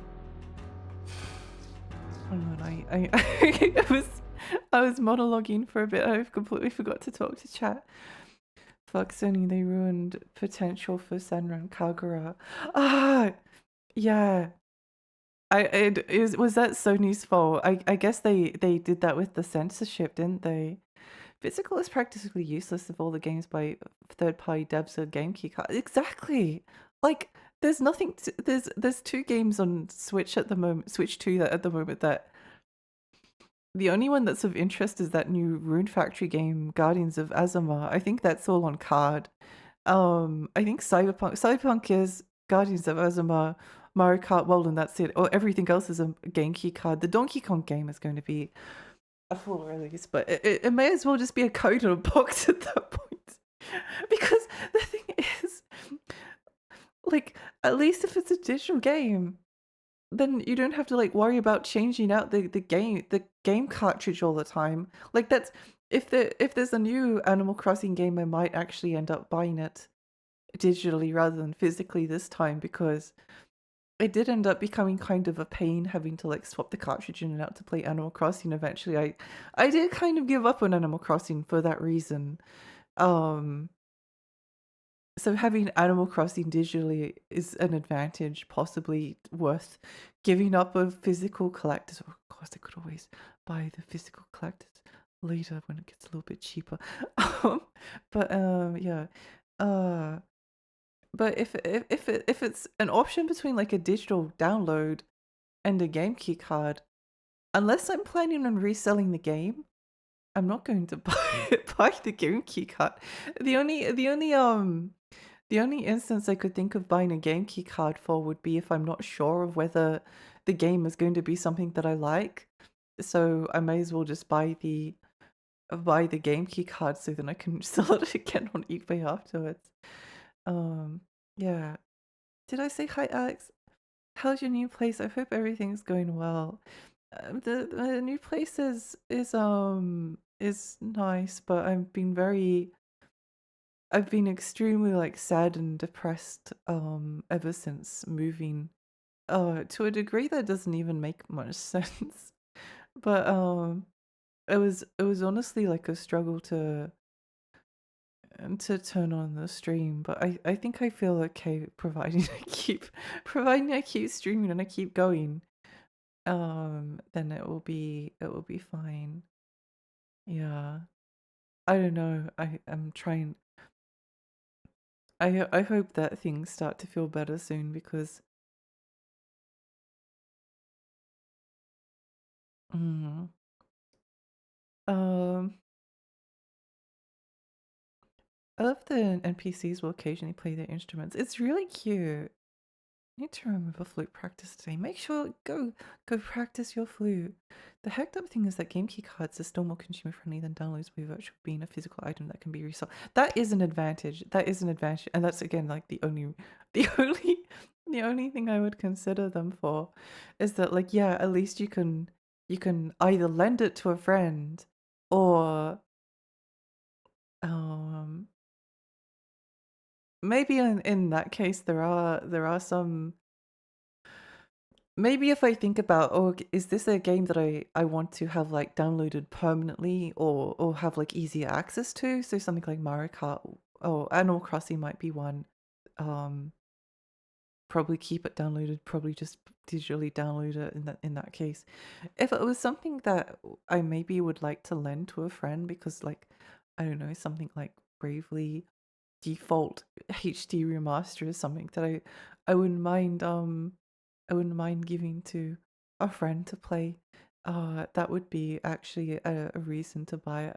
I hadn't really thought much about that to be honest, but yeah, that is a good point.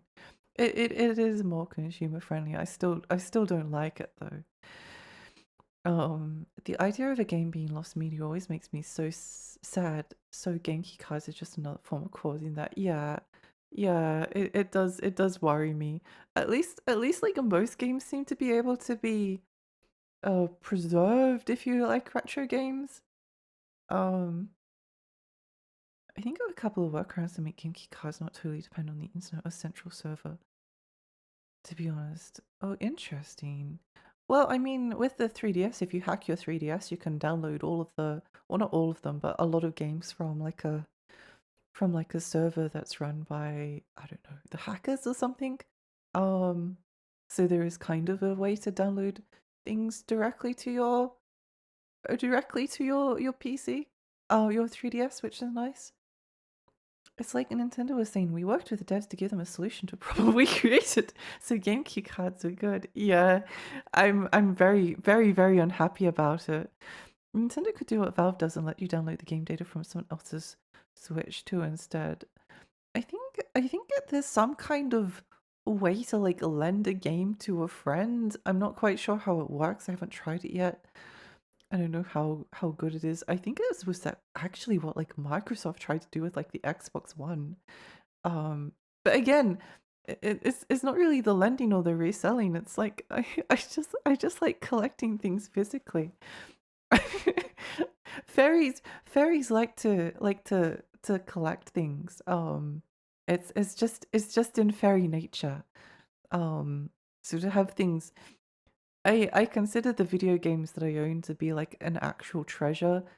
They're my actual treasures and they mean a lot to me. Um, uh, it's not the monetary value. I consider them to be precious things to me. So to have a game key card, which kind of just feels maybe a little bit like, I don't know, plastic. It's kind of like the code in the boxes that started to appear on like Switch, for instance. Like there are a lot of code in a box releases if you're not careful. And from my perspective, I don't know, it just seems like a waste of plastic because it's just like a code in a box. Why not just like, I don't know, at the point just download it and then at least you're not creating as much waste. Hello, Tiny. Very good to see you stream. Hope things aren't too crazy for you. Hi, Amber. Things are actually crazy. Things aren't crazy, but I don't know. Hopefully I survive. Hopefully I survive. I appreciate the Switch 1 Collector's Edition of Rune Factory having the DLC also on the cartridge. Oh, that's a nice thing. The other day I was brainstorming how Nintendo would relaunch the Switch 2 in Brazil and decide that selling every retail game on a GameKey card would be what was needed to make them affordable. Oh no. Oh, yeah. Moving is tough. It really is. It really is. Offers all the pats, Lexi. Thank you. I was in a dark place at the moment, so understandable. It is. Yeah. I. It is. It is. If I were a dragon, I'd photo hold of video games, imagine seeing all the Switch 2 cartridges and the whole saying requires online download. Yeah. I don't know, it's just really sad to me. It's just really sad to me.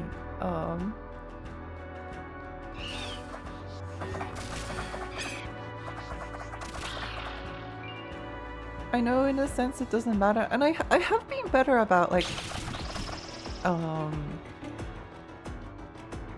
have been better about like buying games digitally. Like I used to have basically a policy where I wouldn't buy anything. I basically wouldn't buy anything if it was a digital download. Like even if it was like the coolest looking indie game, I'd just be like, oh, I'll just wait for ooh. It's the Shadow Tower tree. It's the Shadow Tower tree. Yippee.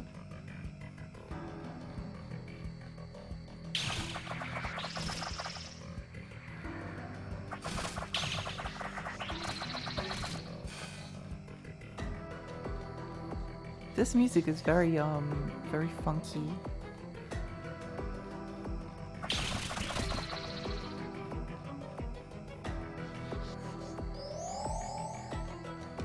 Is this where we just came from? It loops around here?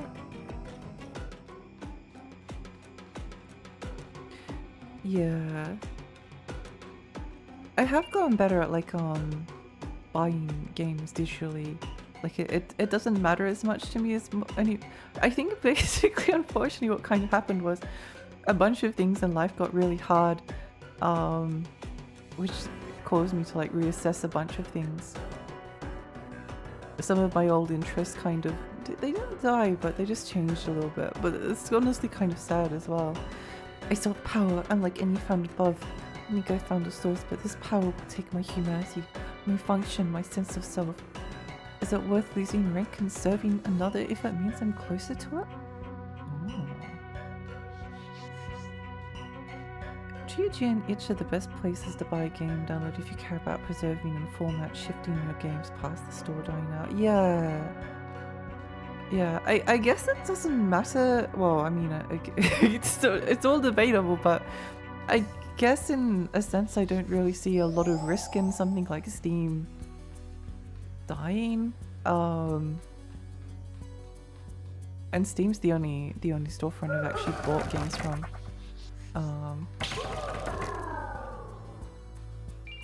Oh, and GOG occasionally, but I found the GOG store a bit annoying to use occasionally. Go back here.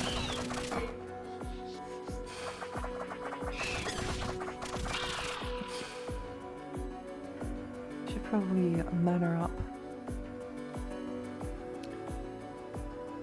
Steam makes it easier to stomach since they aren't console that can have half its library unplugged at the drop of the hat. Steam gives less to devs too. Oh, Steam can still remove a game from the service. GOG is the real good spot for if you want to actually own your digital game. Well, I guess the other thing is, if like the worst case scenario happened and like a game that I really loved was like removed from my Steam library for some reason,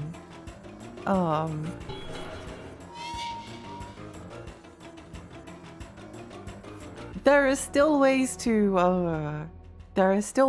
acquire it, if you know what I mean. there are still ways to go about finding it. Earth Talisman. So it's never been something that I've been too worried about.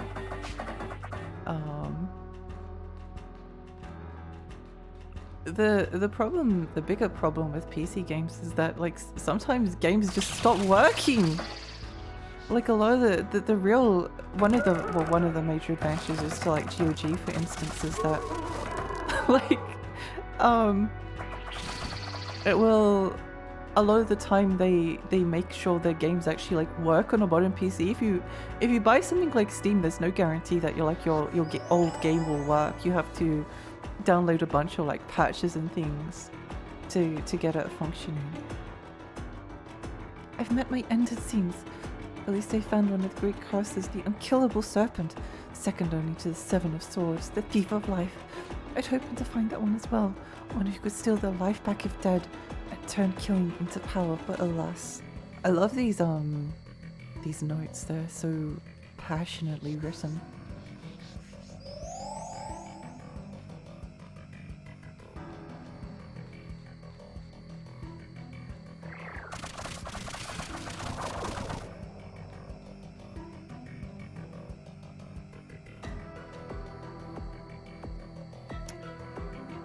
Most non-indie games on Steam are still effectively DRM-free and can be played effectively without the client. Oh, GOG is a bit clumsy for finding games on. Yeah. It's I've actually like wanted to add a bunch of stuff to my wish list, but it's just hard to find. It's hard to like browse and find the things that I'm looking for. So it tends to be more of like a I'll add it to my like Steam wishlist and then it will go on sale and then I'll buy it on GOG or something. I wish I did that with Vampire the Masquerade, although it... Oh. Secret tunnel.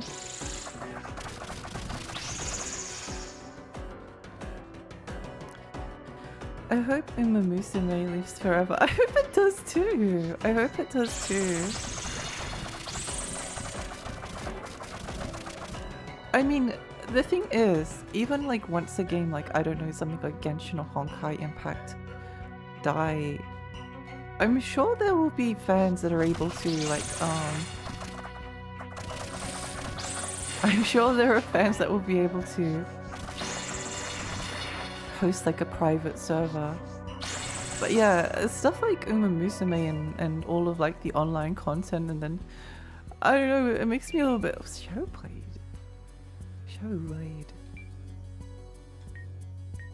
The Blade of Shadows.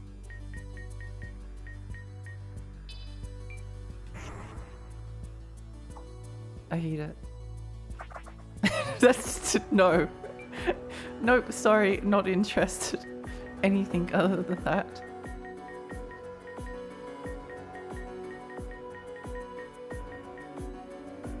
Pretty much anything is better than that as an option.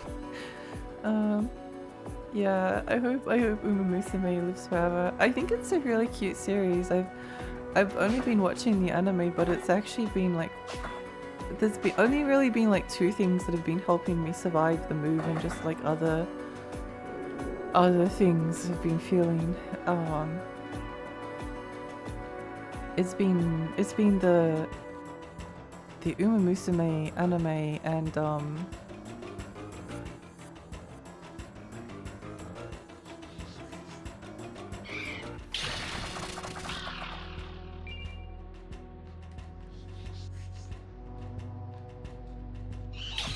Something I was reading, a story I was reading.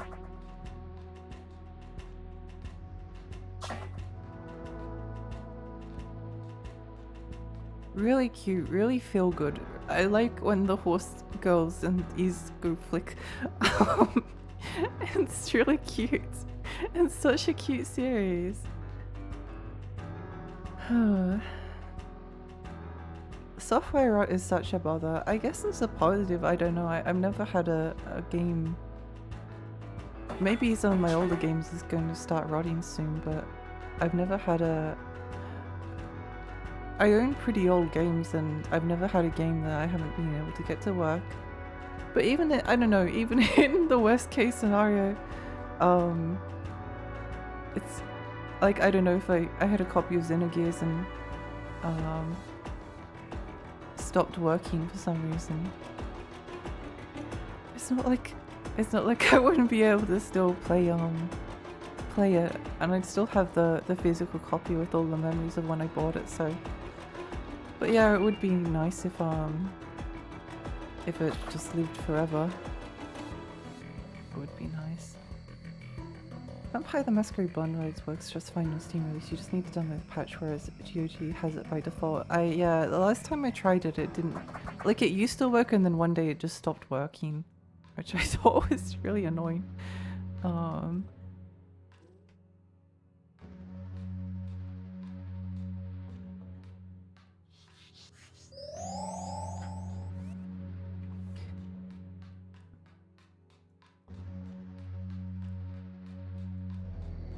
Do you have a favorite Uma? I think I really like from so I've only been watching the anime, so I don't know a lot of the horse girls. I really like Goldship. I think she's really funny. I think she's really cute. I really enjoy I really enjoy like all of her shenanigans. It's really endearing. No, my 5 dexterity. How could this happen? Needs to use rock bridge to climb a teeny tiny gap.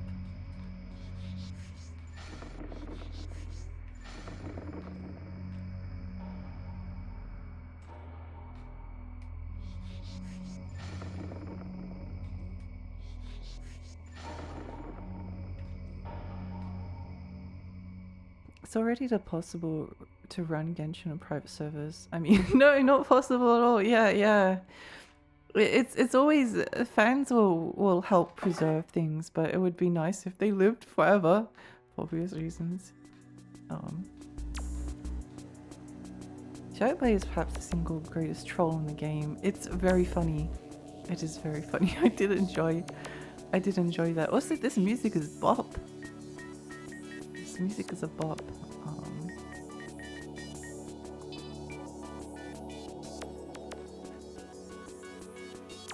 I'm going through a potential job transition soon. Catches to get paid roughly half as much as I do now because it's part-time.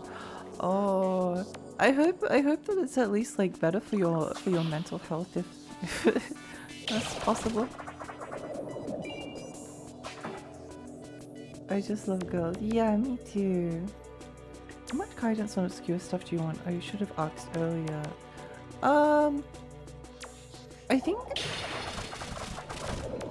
maybe, so I know I want to do the true ending, and I've looked some things up to make sure that I'm kind of on the right track. I know that I need to get all of the spells that I need to do something with the VHS tape. So I need to find like another black book, which I'll probably look that up at some point.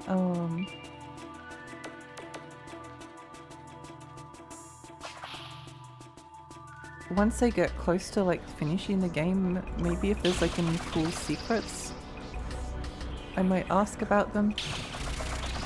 I'm going for the ending that requires the VHS tape and the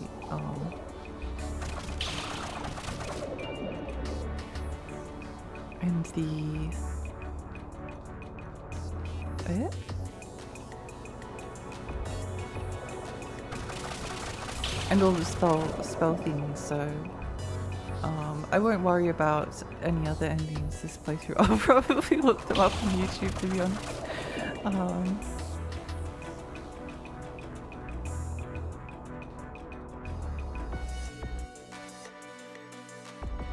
But yeah, maybe when we get close to actually finishing the game, I might go and see if there's any cool secrets, because there's definitely a couple I've probably missed out on.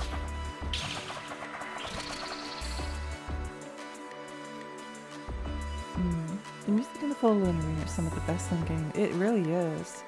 It's a very good choice. Lately, YouTube has been recommending me videos of actual gold ship horse. He seems like a playful, intimidating guy at the same time. I've seen some videos of gold ship on YouTube, on Twitter, which has been making me happy to see. It does the possibility of being a horse girl has occurred to me, a fairy horse girl. Like, much like a horse girl, my ears also twitch. If you will please observe the ear twitching.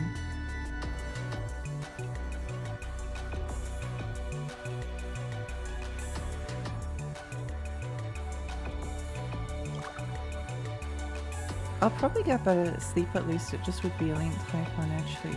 Sleep is good. Sleep is good. Sleep is always a good thing.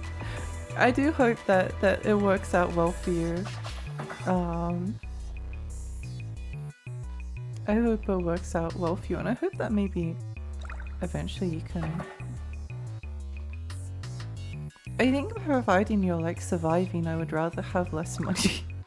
I would rather have less money and more free time than work more hours and then feel miserable about it, you know? Money is obviously important, but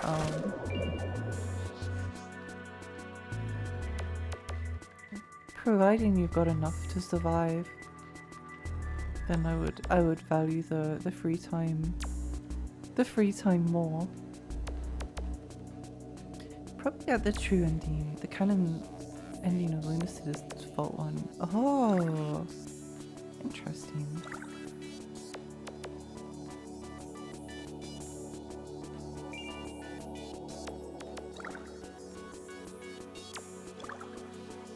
You can get all the endings in one playthrough, by the way. Lunacid has no New Game Plus. If I did another playthrough, it would probably be as like a different class or something, but yeah.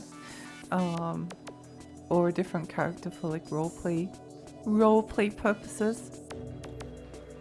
But I don't know if I think I'd probably feel more joy from looking the other endings up on YouTube.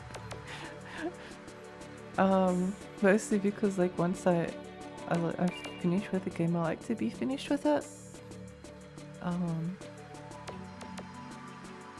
Come back later on and see maybe try and get the other endings. I'm pretty sure though I tend to be someone that like goes for the same I tend to go for like the same endings over and over again.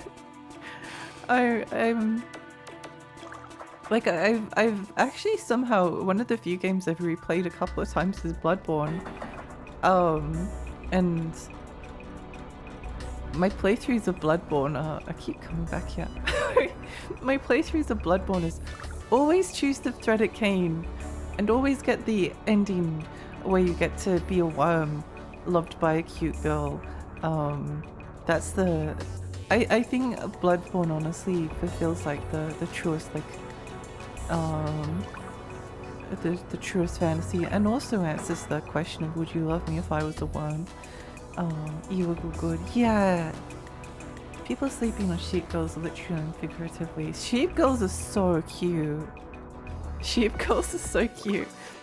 I haven't I need to return to my fighting game arc at some point, but I was playing Grand Blue Fantasy Versus and I choose the sheep girl because she was really cute and has big boobs. I really like her though, her gameplay is fun. Her gameplay is like Terry. Her gameplay's like Terry from Fatal Fury, and I beat that game on stream last year. So this year, last year, this year kind of thing. If you want to make people obsessed with the subject, just turn it into an adult weird human woman in anime art style, or change it into like a toxic yaoi harem anime, countries featuring different countries. NDE is a good thing to shoot for. Bloodborne's FromSoft's second good Souls-like. Would you love me if I was a worm? Probably.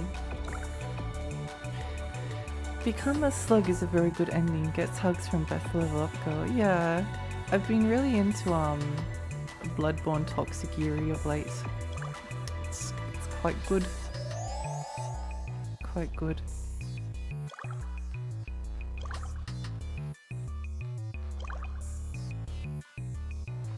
One day I will figure out how to not go through on the same path.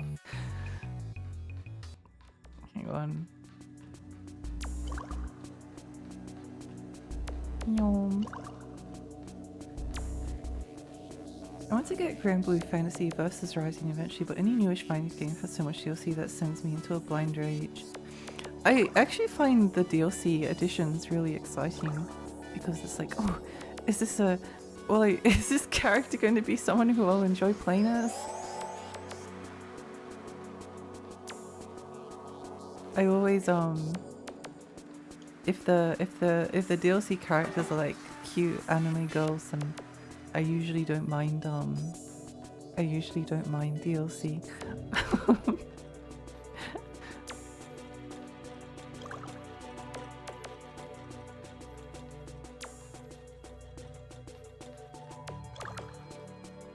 I also think I remember reading once about like how much effort it took to make like a new character for Skullgirls, I think it was.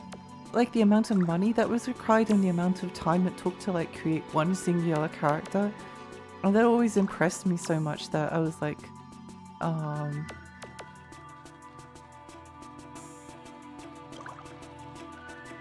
whoa.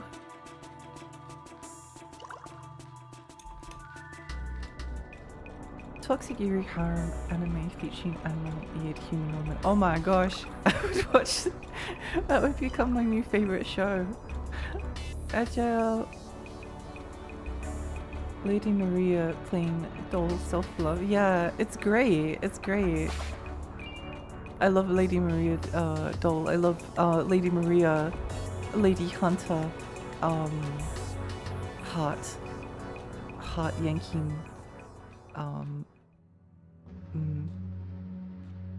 One day I'll figure this out. I have a craving for cheap 3D platformers. I found Sapo 3D and Prue the Pigeon with both look chill. I feel like I've heard of one of those.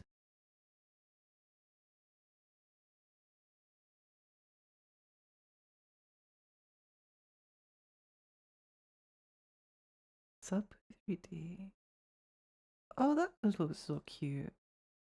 That looks cute. Prue the Pigeon. Yeah, no, I think Grand Blue is pretty. The thing is, again, I don't mind DLC for fighting games because I'll literally only buy a fighting game character if I think they're cute, which doesn't happen all that often. So, and also like once I tend to find a character that I like, I don't really feel the need to buy any other characters unless they're like really cute or something. So I a fighting game from my perspective might only have like it might only have like a couple two, 3 characters or something that I'm actually like interested in playing. I've been doing like a retro fighting game arc, and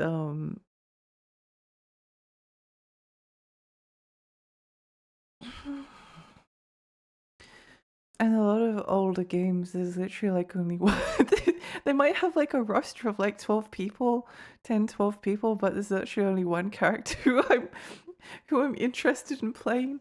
Um, so it might have, from my perspective, it might as well only have a roster of like one person. Stuff like BlazBlue. Stuff like BlazBlue, for instance, I definitely think has like more appeal, but then again I just like Lychee because she's pretty and she has glasses and she has a stick that goes wee. So mm. Love Toxic Yuri, where like I can break her only to be fixed by the oblivious one in the other relationship. Yeah, how the heck did I manage to abbreviate Grand Blue Fantasy versus as Grand G Guilty Gear versus Rising? I blame Sappy So Carpy for making me want to play every cute game about frogs. They play frog-themed games every Friday. Oh, that's cute. Is Bridget cute enough? Yeah, Bridget is definitely cute enough. She's one of my in Strive. Bridget and what is it? Elfeld? Elfeld are my two. I say mains, but they're not really mains, I guess, because I don't play enough. I also really liked is her name Aino? She's like the guitar witch. Um, she's the guitar witch. I really enjoy her quite a lot, but I think she's a bit too hard for me, unfortunately. Um,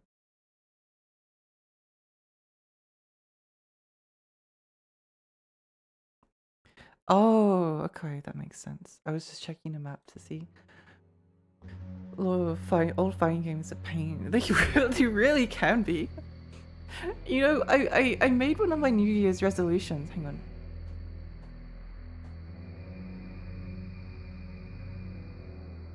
I made one of my New Year's resolutions to be, um, to have like a fighting game out because I really wanted to get into them. I really want to get into them. Unfortunately, like a lot of the people that I want to play fighting games with are like in Europe um and the ping difference just makes it kind of impossible to play with them. Or maybe it doesn't. Maybe I'd be okay with like rollback. I don't know. I haven't tried it yet. But it makes me sad that I might not be able to. But I mean that's been the case. Most of my friends have been from Europe and having to play games with them on like 300 ping has always been a little bit made the games at least like a little bit unenjoyable. But yeah, going back to the fighting games thing, I played Street Fighter 2. I loved it. Amazing, wonderful. It was so fun. I only did a single arcade playthrough, but it was a really great time. And then we spent like 2 hours looking at the character art. It was so fun. I could have done like another playthrough, but again, there was only one character that I was interested in, which was Chun-Li. And then I played Fatal Fury, and that was fun, but it was a little bit painful, and not necessarily like the fun kind. Like, I don't know, the way that fighting game AI works and cheats is not really all that enjoyable. I guess being like bad at fighting games, being a new fighting games player, as well also makes it a lot more difficult. But yeah, that was. And then I started to play like a little bit off stream Art of Fighting 1. And there was two things. First of all the characters were ugly. Every character is so horrifically but ugly. and then the AI is just a cheater. And it's not really very fun. I don't know. And then because I couldn't beat like, or I got demotivated with Art of Fighting 2, I kind of cancelled the fighting game arc, but I will return to it. I will return to it at some point. Even just going back to Guilty Gear, Exiled Rev 2 is so painfully embarrassing because this hurts most of the time. BlazBlue is very neat. Someday I'll learn Central Fiction. BlazBlue is really cool. Trans girls, my beloved, my beloved. Yeah, my beloved, I hate her so much. She's so cool though. she's so cool and she's pretty and she has like a really good theme and she's so beautiful. Um, Bridget Elfel may. Well, I think that kind of toxic Yuri can be that is like a genre of toxic Yuri. It's either toxic Yuri, one of them is abusive kind of, and then the other one fixes them a little bit, and or something like that, or they end up kind of like killing or murdering the other one. But you know, it's all good. It's all good. I like both. Bridget, Alpha, May, Dizzy are all lovely and adorable. They are really cute. Rollback netcode is generally very good, but it can lead to rollback jump scares. That's kind of funny though. But I don't know whether like the distance from where I am in Australia and the distance to certain parts of Europe is going to be like. I tried to ask, and I couldn't find like an. I guess the only way is to like try it out and see how it goes. But yeah, I guess it's just I'm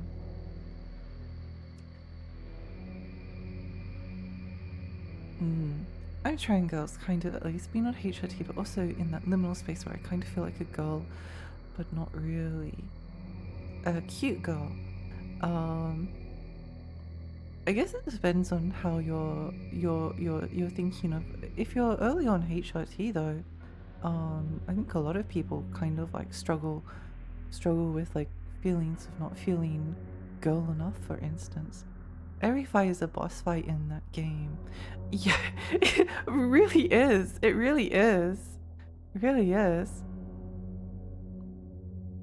Are you gonna play the new Marvel from Arxis? It's so high. I don't know. I don't know. I'm not that into Marvel, but maybe. Maybe it depends how cute the the characters are.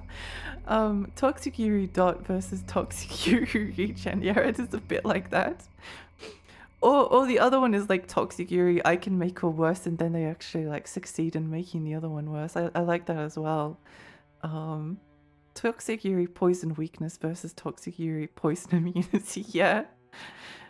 It might be a bit different this time next year. I'm sure it will. I'm sure it will. I've had a lot of good stuff with rollback. It's generally not bad at all. I honestly think most of the jump scares come from truly baffling decisions my friends keep making. If I was able to like play fighting games,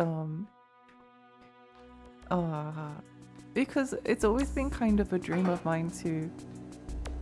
Like I have a sister, but she was never interested in like playing any fighting games with me.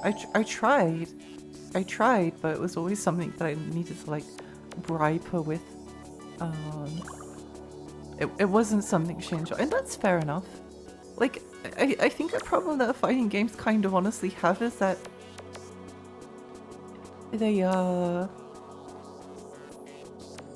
they require like a bit of time to learn. Wait, hang on.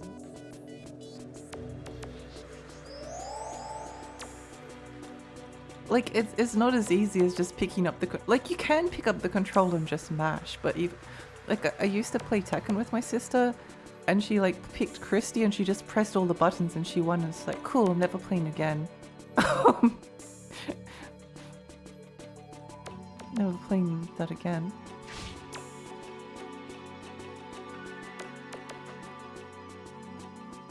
But yeah, I never had anyone to play fighting games with, so I kind of like gave up on the genre. And I think I have too much anxiety to play with randoms online, even though that's how you get better at them.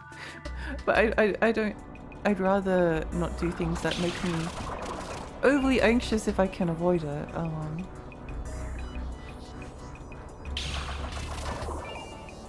Like if it's not fun, then it's not fun, you know.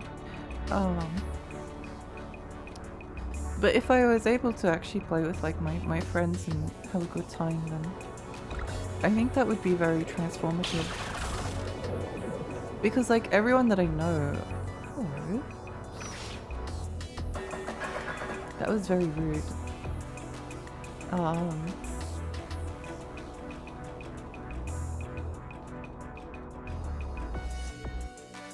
Most of the people that I know that like ended up getting into fighting games did it because they like had siblings or cousins or friends that they used to be able to play with, and um, yeah, it would be nice.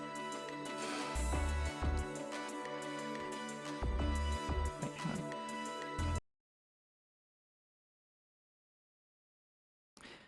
on. Fighting games are incredibly opaque. You need to learn more to see them. Uh, More to see them than other genres. I agree. I think that's like again, I've never been I've never been able to like, even if I like invited people around and be like, "Oh, you want to play this fighting game with me?" It would literally just be them like pressing buttons. That I mean, that can be fun. That can be fun for them, but I've never had an experience where someone has actually found that fun. It's usually like they're like, "Oh, okay, that's kind of cool. Press some buttons and then the character kicks and punches and does stuff, and oh, you can do a special attack if you do this kind of like complicated maneuver, but you can't do it at will, so what's the point?" They're too hard to like play casually with people. So it's hard to get people into them. I've been on HST 3 years and it still pops into my mind about what I am. But either way, I'm so happy. Does it really matter which label I use? HST is saving me. Exactly, exactly. If you're happy, then that's what's most important. I remember playing Art of Fighting when I was a kid and getting my butt kicked by King so many times. This Leonardo DiCaprio looking guy keeps beating me up until I won and her clothes got ripped apart and I felt bad and ashamed. Oh no! I do really like King. I do really like King. I think King's a great character. It's really valid, yeah. Eddie and Christy do be like that in Tekken. It really is the case that you just like press buttons and stuff happens. Um, I think Tekken was always like a little bit too.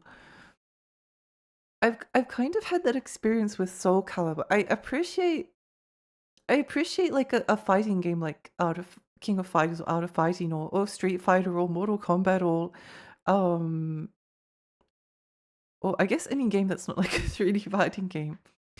Or BlazBlue, Guilty Gear, etc., etc. Like even if you have like a bunch of moves that you can learn, um, you still like only have so many of them. Like you can learn them eventually. You can learn them all eventually. It's not going to. Whereas with Tekken, it feels like there's so many button combinations that like it's a mystery of like what will happen when you press a direction and a punch or a kick key. Like sometimes you can kind of guess just because it's like a punch forward and a forwardy punchy thing happens, or like kick backwards and maybe like spin backwards or something. But it's definitely tricky. Um, I'll play with you. I'm Aussie Pink, so we'll be okay. That's very kind. I hope they bring Kum Hayun to Strive. That will answer would probably be the only thing that get me to cave and buy. I think the character was really cool. Yeah, the cute girl piloting the mech. I'm constantly happier since I start. I feel like my body changes so far and E just makes my brain feel nice. I'm so happy for you. I'm so happy for you. Hi Ovis. Hi, welcome. Hope you're doing well. Oh, I'm not been doing too great, but I'm having a nice stream. So providing I keep streaming tonight, then I think everything is going to be okay until stream is over. Yeah. How are you? It's lovely to see you. To play Guilty Gear Xrd, you need to know your block inputs, hit types, teaching, teching, and motion inputs at the very least. And there's also Blitz Shield and Burst and Gold, and how counter hits and clean hits and aroma cancels, and it just keeps going. I think you can kind of simplify it though a little bit. Like you don't need to know all of those things to just like play the game um at like a basic level. Like you can kind of like I actually found Xrd more personally approachable than something like Tekken, because again, like you can kind of figure out, oh, if I do this move, then that goes into that, and it just feels kind of the different. I think I was only playing Jam though, because I think Jam and Elfelt were the two characters that I just really like Jam because she just makes such funny sounds. She makes such funny sounds, and it's funny when she like kicks people across the screen. To play Mario World, you need to know what buttons, and yeah, yeah, it's a very different learning curve. You're wonderful, and I'm always wishing you the best, Lexi. Thank you. People find fighting games scary, but they don't have to be. You don't have to be a pro know everything to start enjoying them. Yeah, yeah, I think so too. I think they require like a little bit of a learning curve. Like they do, because like you need to know how to do like Fireball. You need to know how to do like Fireball and the motion inputs. Like you need it's not very fun playing a fighting game if you can't actually do anything. Um and something that I always personally struggled with, and people have been like, no, it's actually really easy to do motion inputs. It's really easy. Um it can be easy to do like a fireball, but sometimes like when you're trying to do a match and you want to like shoot a fireball at your enemy, sometimes the motion input doesn't work like you think it does, and then you just end up punching the air. And it's like, why doesn't it work? I practiced this like 100 times. And that's like some of the easier motion inputs, like the dragon punches um can be tricky, especially like I can do it easily, but I also find it like kind of hard. I find it kind of difficult to do it like on reaction. I don't know. So I think that the learning curve of a fighting game, something like Smash Bros, is accessible, because at least like if you press like a button, if you press attack in that direction, then it does like an attack that kind of makes sense. And then you have like a bunch of special moves that kind of just makes sense based on like the direction that you throw them in, you know? Um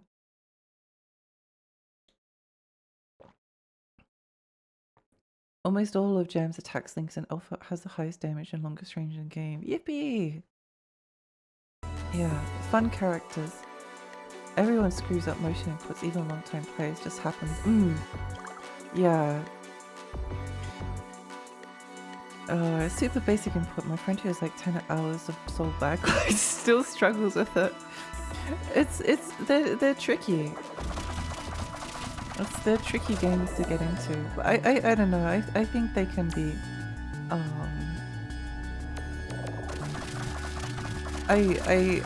Fighting games kind of became like a special. Ow. Okay.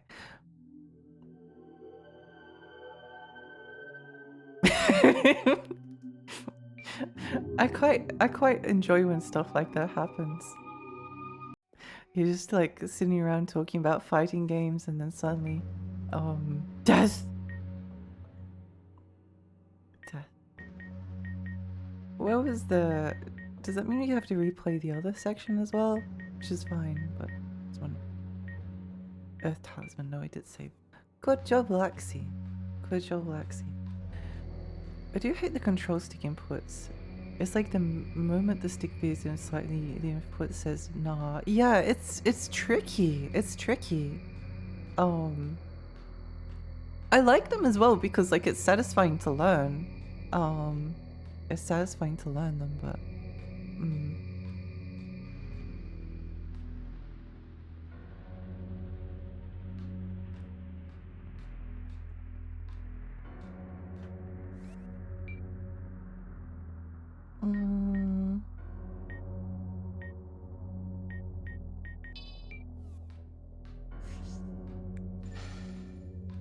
you have to repeat until it's muscle memory. Yeah. Where did you go?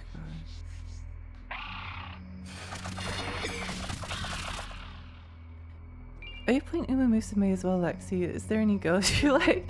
I haven't had a lot of time to play much of the game, although I did actually play a little bit and was like, oh my gosh, this is so cute. It's making my heart flutter. But I've been watching the anime, and it's been one of the few things that's been like keeping me sane of late. I love Gold Ship. I think Gold Ship is so cute. I really, really like Gold Ship. I think a lot of people really like Gold Ship. I haven't encountered a lot of the other horse girls. Um, I think Silent Suzuka, I think that's her name. Um, I think she's really cute and soft. I enjoy. I do like the quiet characters because I'm often a very quiet person, so it's nice to feel although it's not quite the um I remember someone once saying that like on my birthday once which I agree with this assessment that I'm like a very quiet person, very quiet, like very like respectful and um gentlemanly. But I think there's like he said there was like a secret like unhinged side which occasionally comes out, which I appreciated um I appreciated that being seen. Um um but yeah, she's really cool, cute. Gold Ship's really cute. I'm looking forward to meeting the other characters. Oh, sort of text, hang on. Suzuka's voice is so soft. It is. I really enjoy it. I really enjoy it. I definitely appreciate Fighter Z's approach where they made everything quarter circle DP, but they also kind of, well, they either went too far or not far enough with simplification. I think a lot of, there something like, okay, let's take like League of Legends as an example. League of Legends only has 4 buttons, right? Like there's only 4 attacks and you've got flash and then another summoner spell. And like, yes, you have items, but mostly it's just 4 buttons. So you've only got 4 attacks. That's easy, right? League of Legends is not an easy game. It's not easy at all, and it has a huge learning curve. I think any kind of competitive game is going to have like layers of, but providing you can have like fun at it with it like at a basic level, then I think that's all that matters. I have a strong memory of wanting to play a fighting game with someone. I think it was one of the BlazBlues. Someone in a server offered to fight me. They didn't tell me until after they were a player who did tournaments.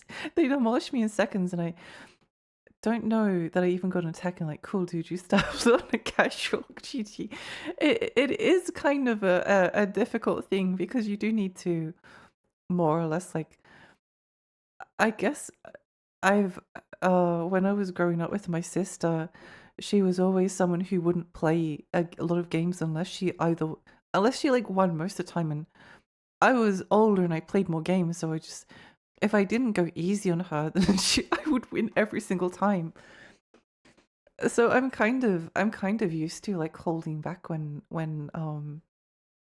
playing against people. I also don't tend to play many games anymore that like actually end up versing another person. It's mostly stuff where you either work together or I just watch them play. Um, yeah. You can still do regular combos on 5Z, and I honestly think they should have not had auto combos and facilitate technical combos. I mean, normal combos impossible to make auto combos the auto only option. Having both makes it very hard to bring into the high tiers if you're used to autos. I think Persona 4 Arena had like an auto combo, and um, I think a problem was that the auto combo was like really inefficient and also ended in like using a special or something. So I don't know. I don't think auto combos are the answer either. Thank you for the stretch and the hydrate.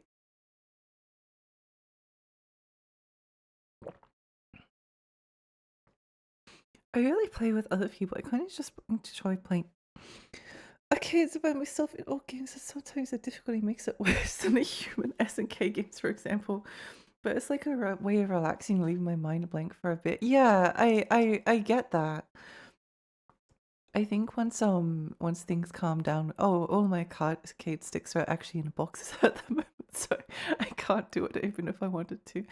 But but once all of that gets like sorted out and stuff, then um yeah, I'll be able to start the fighting game arc back up again.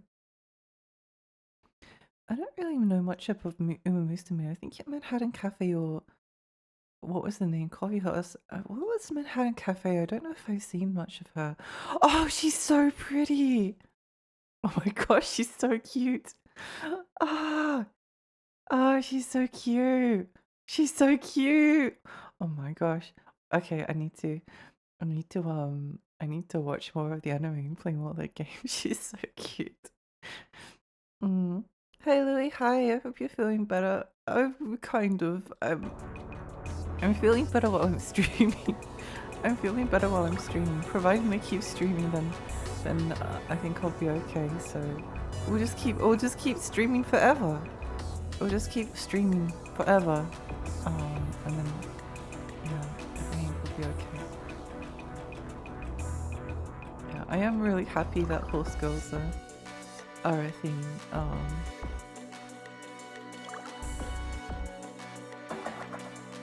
I don't think I would have even looked into it if Guardian hadn't streamed it the other day.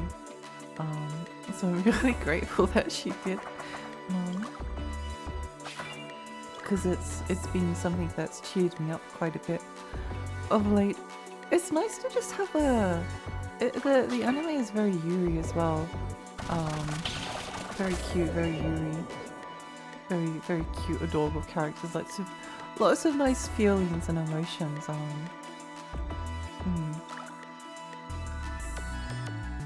Fantasy's auto combo is pretty good. Only the medium auto will end the super, so you have to use that for damage and use the light for me to gain heavy from range.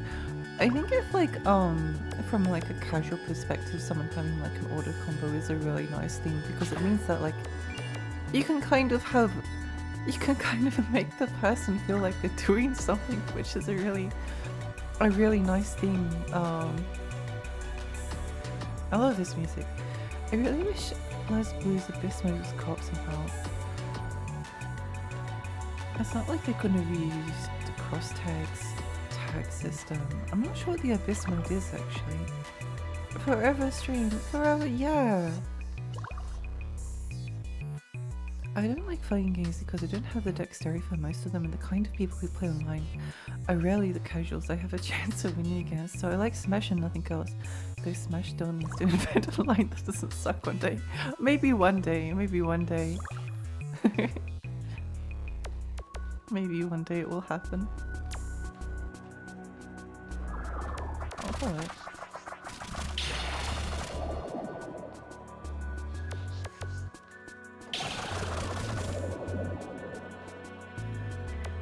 Here we go.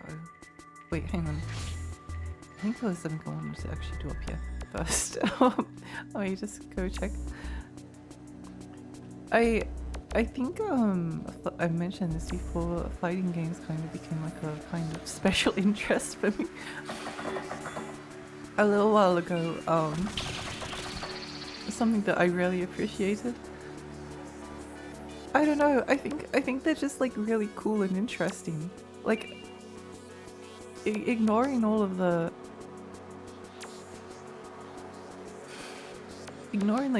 other stuff. Like watching characters like do cool moves and then all like the different characters and their backstories, and there's so many of them, and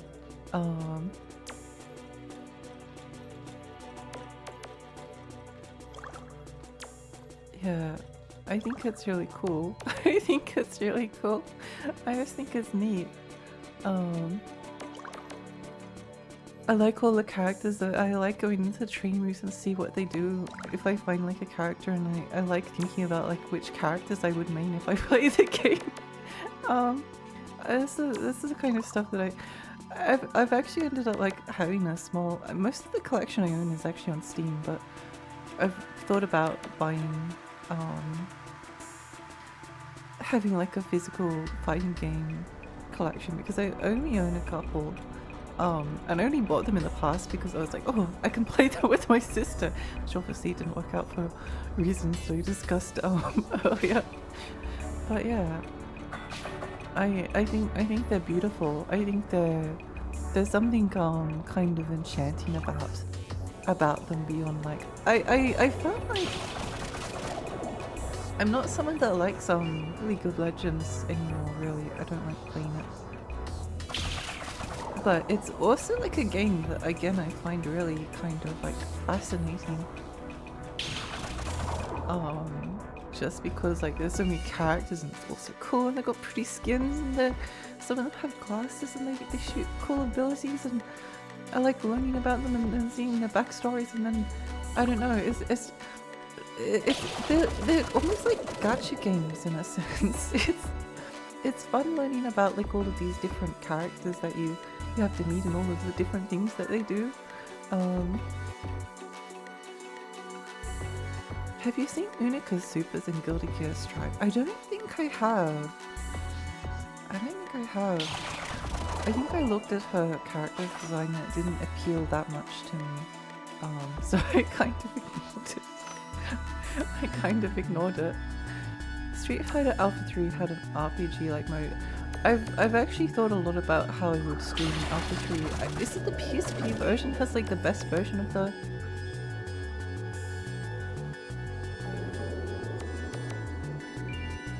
Has like a really good version of the arcade mode.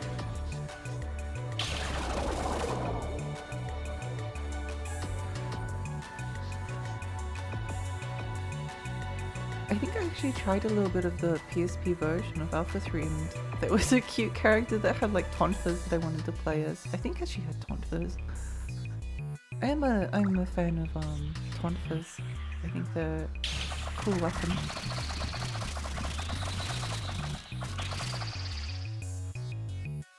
Unica had a custom combo install see, but that's one of the worst in the game purely because the setup here has a tower range on the startup. Oh, interesting.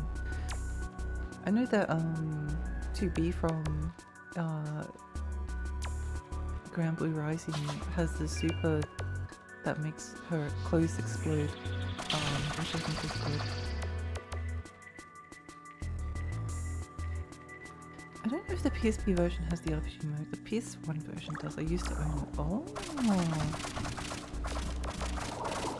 I'm pretty sure the PSP version does have the RPG mode. I think that one was the one.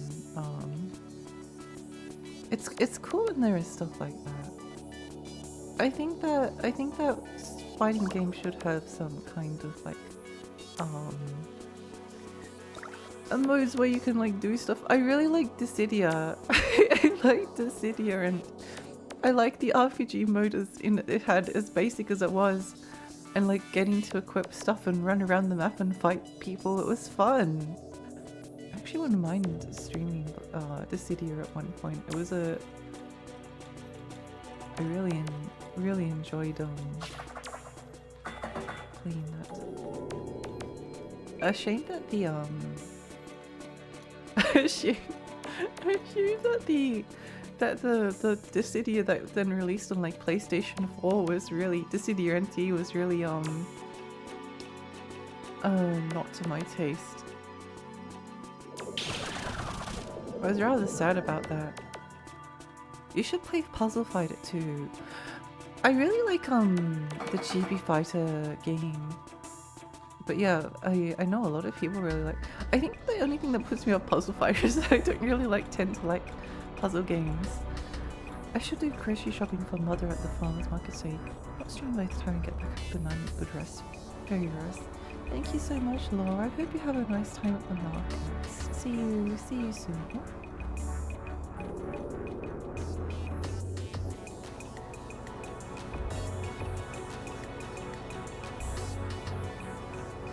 There are two characters I want to learn how to play in games. Xian Fei and Blue Mary. They both look cool. Blue Mary's counter crap. It looks so cool. Her design is just perfect for me. Oh. Wait, let me have a look at these characters. Oh, wait, she's cute. Blue Mary.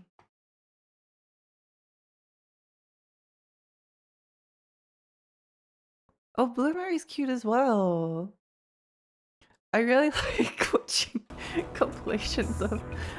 I really enjoyed uh uh watching videos where YouTubers just like, whoops.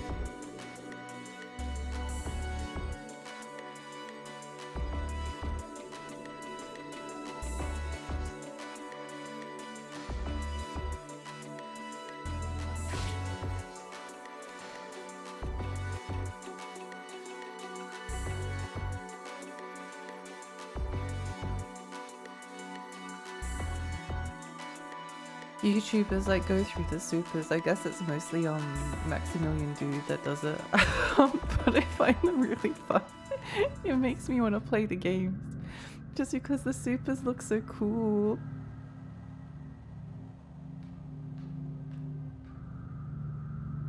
I both love and hate the city. They really messed the gameplay up. Like Sephiroth is somehow slow and clunky. Sephiroth. Oh yeah, that doesn't fit. That doesn't fit. Water.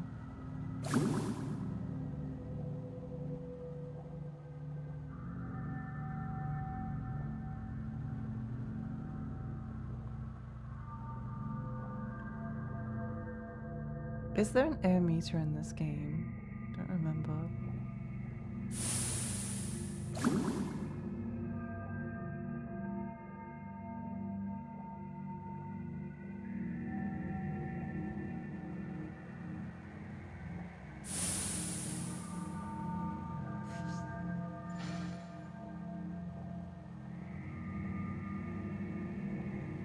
Kind of a cool area here.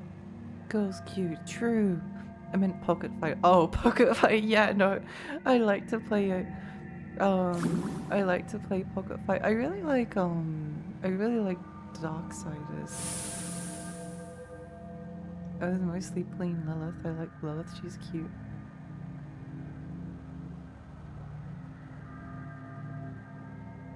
Love Lilith. I think I drew some fan art of I drew some oh, my voice is going. I drew some, it's not very good.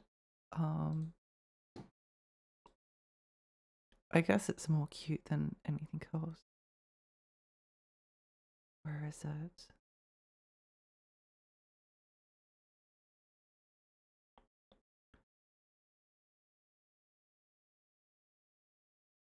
No, I can't find it.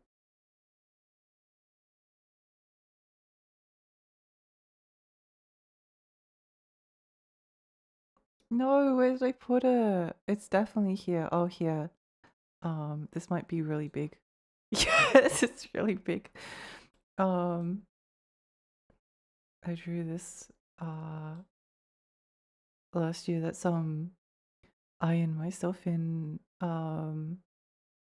Morgan and Lilith's outfits, kind of. I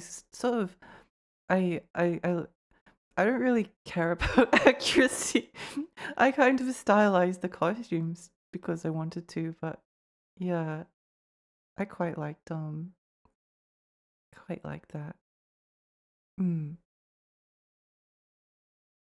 Any art you make is cute, Alexi. It will be infinitely better than anything AI nerds could even imagine. That's true, actually. That's true. I must admit, AI art has ironically made me a lot happier about my art because I'm like, well, at least I drew this. I don't think I'm not someone who's like naturally very talented with art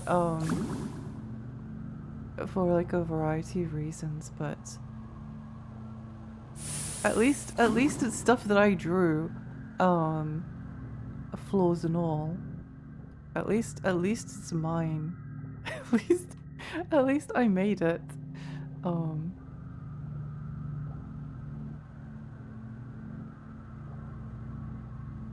You're Freaking cute. good. You're good. Thank you. I need to do some more art soon. I've had an idea that I wanted to try out. Oops.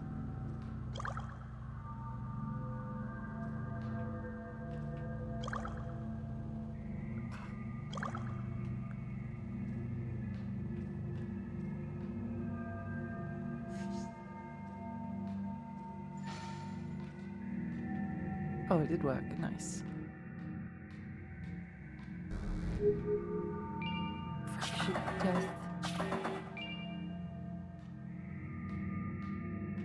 Talents is a myth anyway. People just had a jump start growing up to practice so doing, so it's not always course more time needed to put into a craft. Yeah, and I think also like I haven't really I kind of got into art at the same time as a bunch of really kind of bad things happened to me.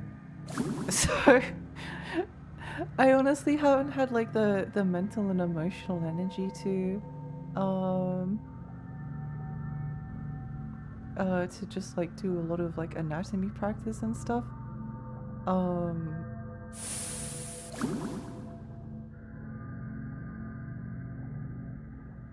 Like it would be nice if it would work out a lot better if I did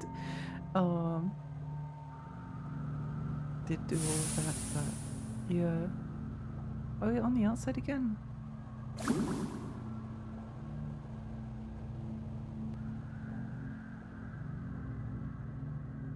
I found one of the 3 major secrets in this area. Those are really tough to find. Yay!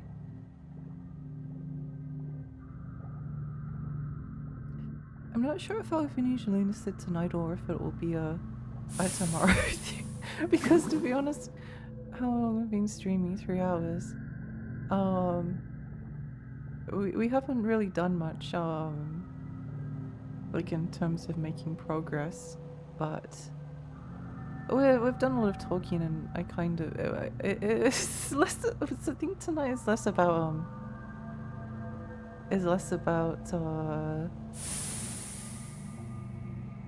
less about finishing the game and more about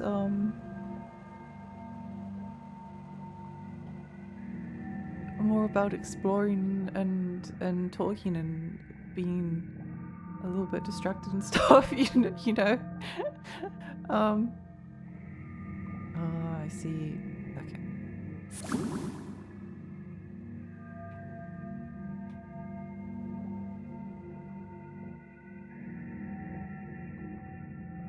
Fanfic has always.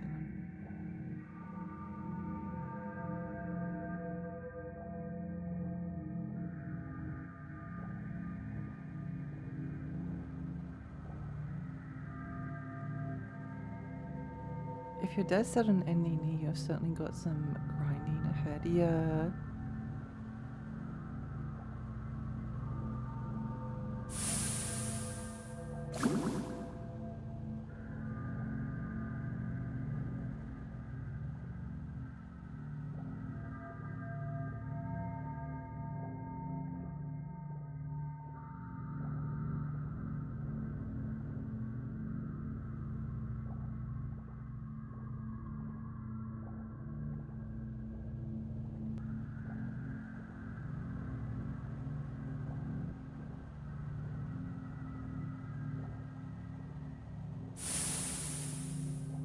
I think I've found most of what I can perceive finding.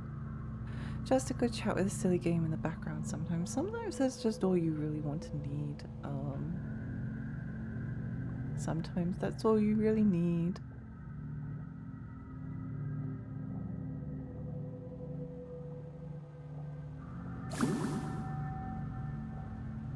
I think I found most of the spells, I think the only spells I have left to find are the ones in this area.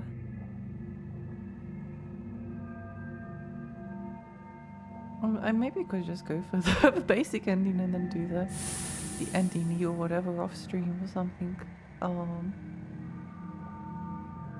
Or do it tomorrow. Just to go, yeah. Hi Race, hi, welcome. Welcome.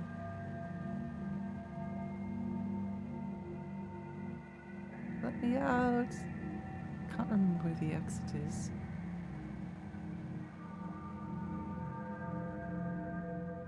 Oh.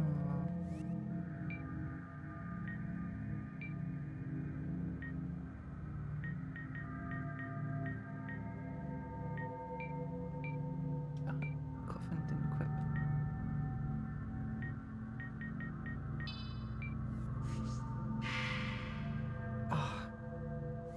too heavy. I thought it might float. Where is it? Rock something. Summon rock. Rock bridge.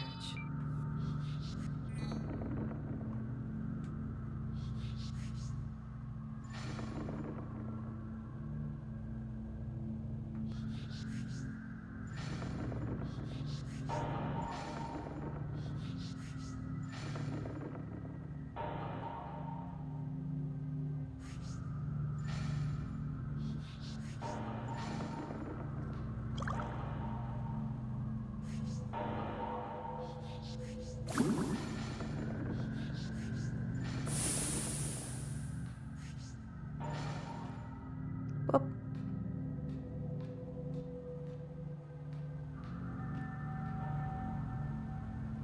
Oh, it doesn't seem to be anything up on the roof here. Oh, well, there's the secret at the top. Okay. Well, that gives me a bit more confidence. That gives me a bit more confidence. Whee.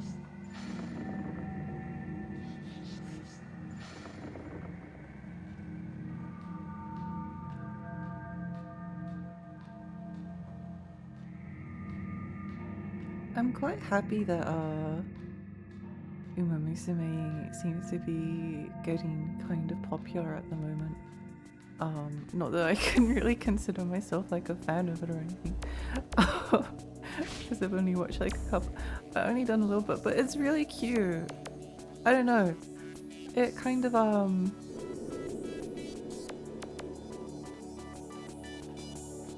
came out at a time when I needed something kind of adorable to play and to watch him to get into, so I'm pretty happy. I'm pretty happy about that. It's just so cute. It's just so cute. I really like oh wait, hang on.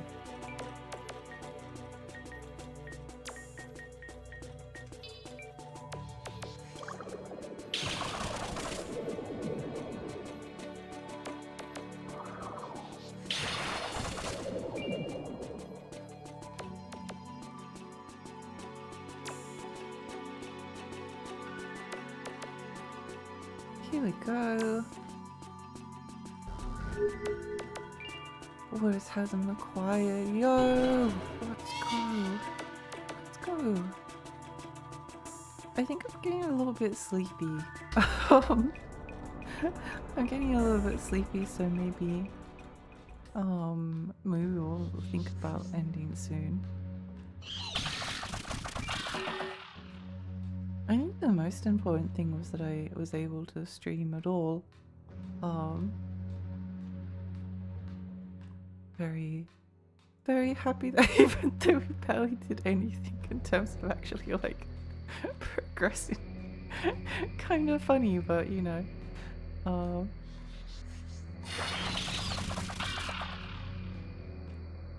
I know sometimes progression is it's just not that important. Not that important.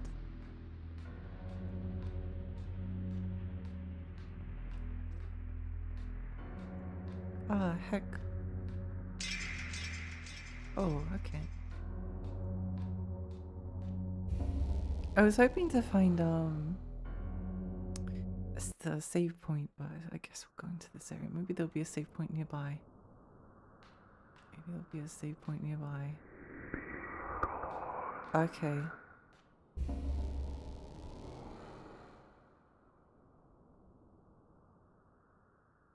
Keep relaxing. Every single step is a bit further than the last. Yeah. Get some good rest. Yeah, I think I should. It's about 11:30 anyway. It's getting pretty late. If I can stream tomorrow, then I think I will do that.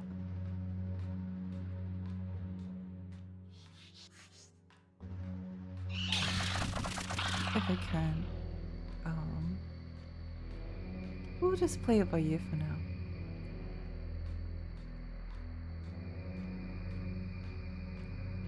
Might as well. I'm actually heading back towards the save point, but if I need to kill a bunch of these guys. You're the first person I've ever seen leave after that. Would you like to know how close you are to the end of the game? Yeah, yeah. If I'm really close, then I can just finish it from there.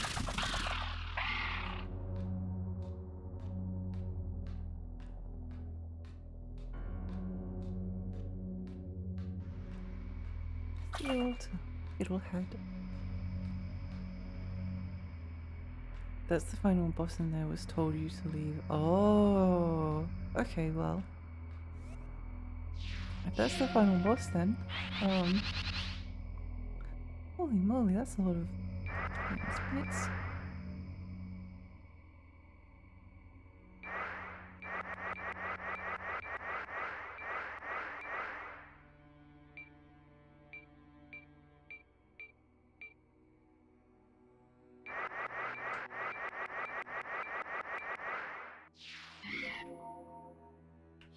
What are you doing?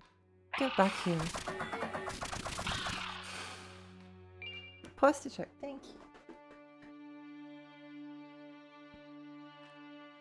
Oh, controllers seem to be having some weird issues.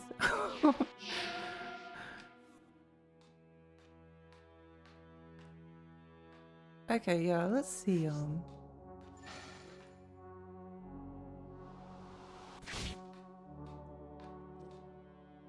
maybe we'll try and finish the ending. I can always come and do the other endings by myself, or I could do them on stream. I'm probably more in favor of the idea of of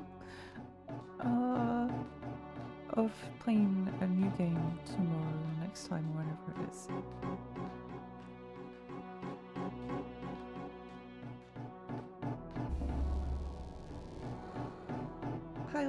Hi, welcome. Chamber of Fate.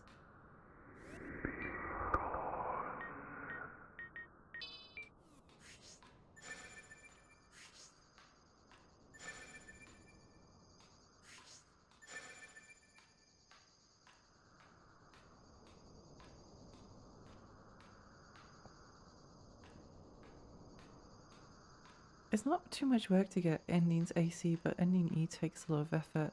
I think I have like one more book to find. I have to do something with the VHS tape.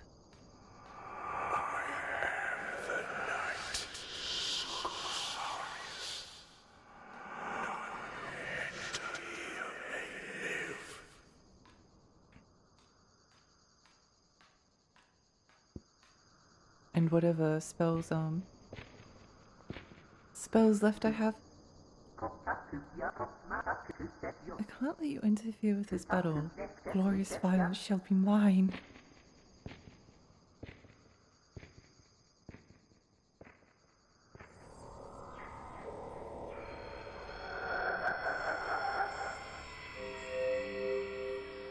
Ooh.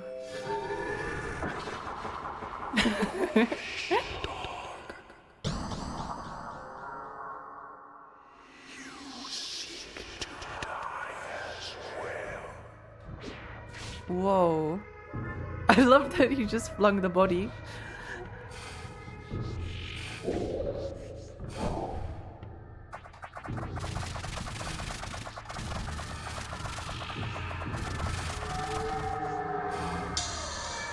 Oh yeah.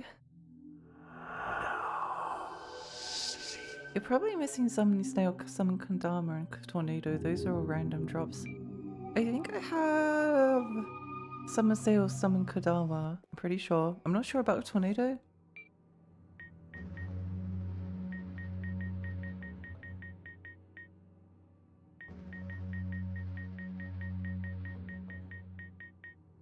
Oh, I don't have Summon Kodama. Oh, sure I had a... Oh, well, I'll have to go and murder some guys. Yeah, no, that's probably too much work, too much work for one night.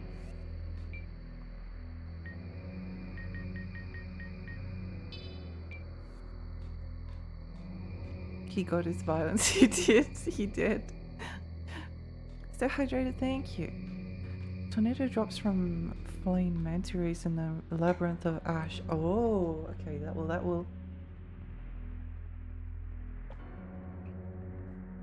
will take a bit of doing.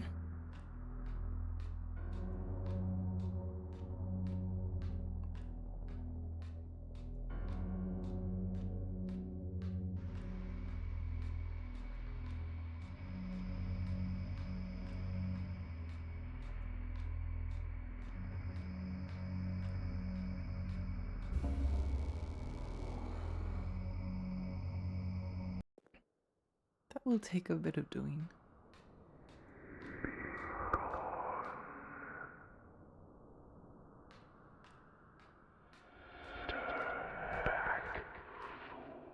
I was actually kind of certain that I had some Kodama. Maybe I lost it somehow. Oh, actually, that could be. Oh. That could actually be what happened.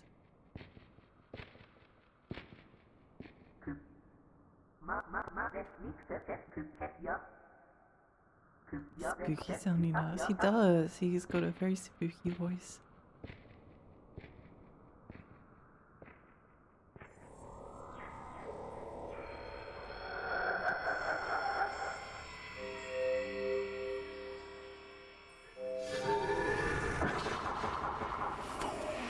I kind of wish that he got sliced in two. Because it looked like he was about to get like bisected and he didn't, so it's a bit sad.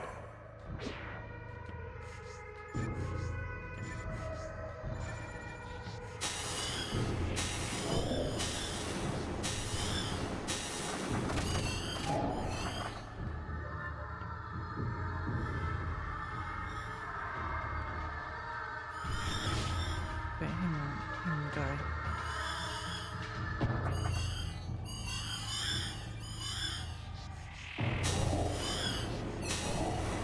Hang on, calm down.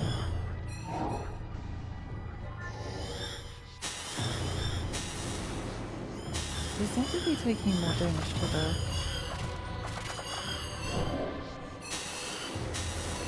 Oh, I see.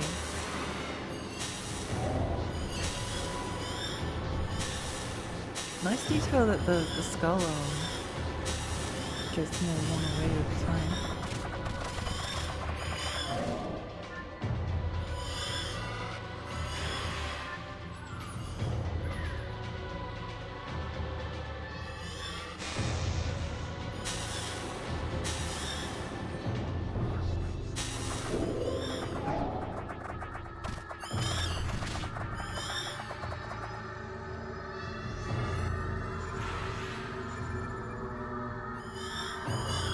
Holy moly, this is going to take a bit of time. This is going to take a bit of time.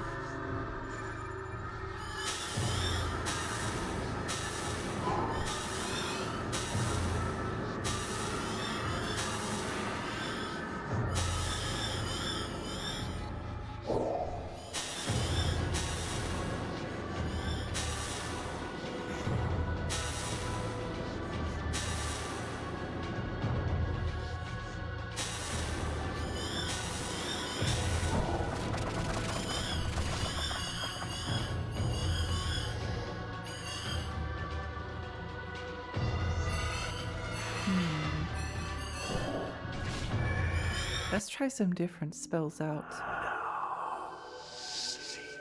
Oh, okay. Good night, everyone. No, let's keep going. Believe in Lexi, thank you. Fairies are relentless. They are. True fairies.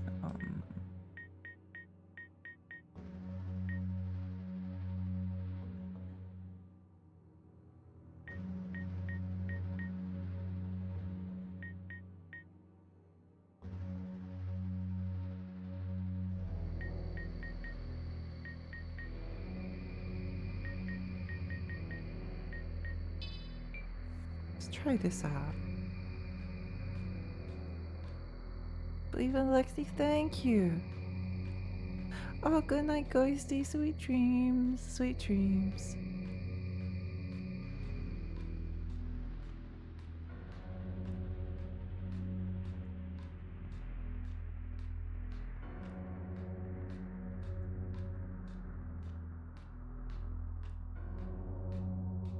I like that he's just hanging out up there.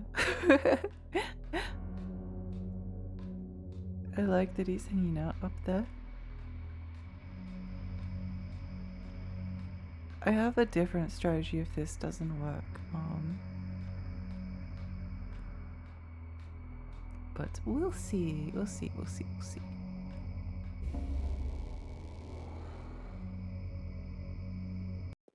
Might be okay. It's weird that there's like an invisible wall while I guess there's not enough room for him to get through all of his dialogue.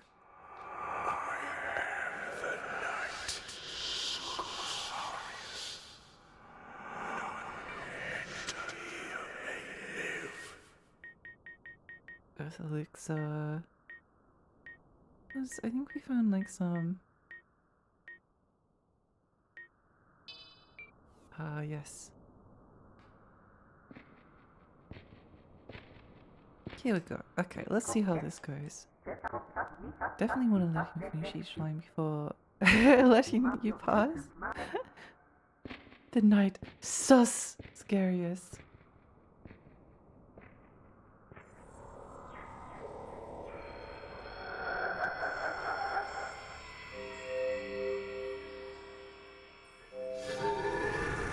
Yeah, I definitely think he should be cut in two. I think he should have been cut in two. Oh.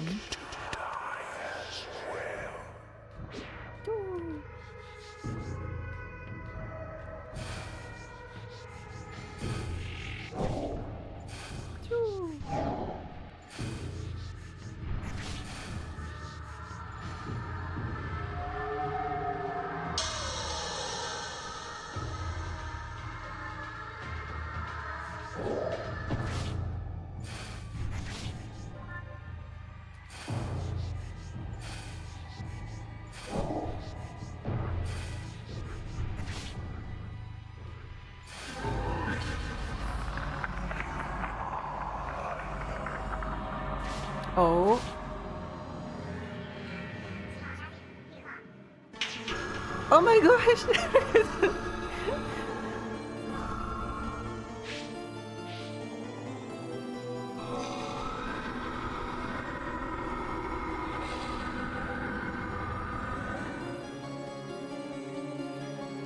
Cute!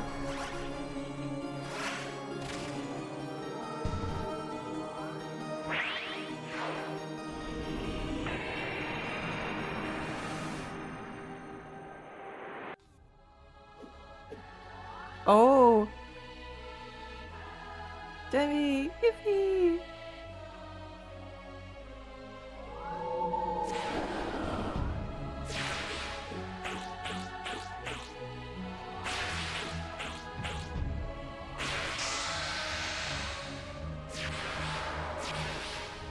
Oh, this is cool.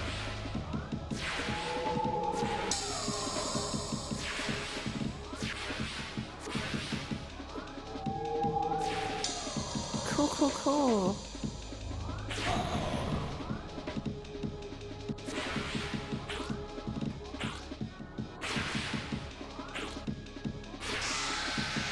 Yippee!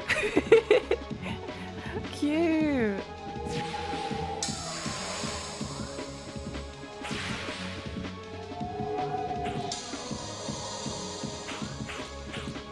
Okay, got it. Got the strap down. Oh, they're helping!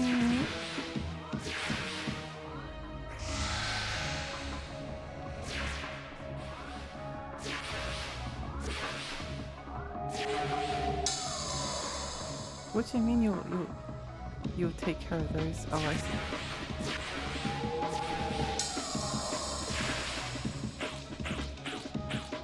Go! Slash! Looks pretty epic it is. Hi Mimi, hi, welcome!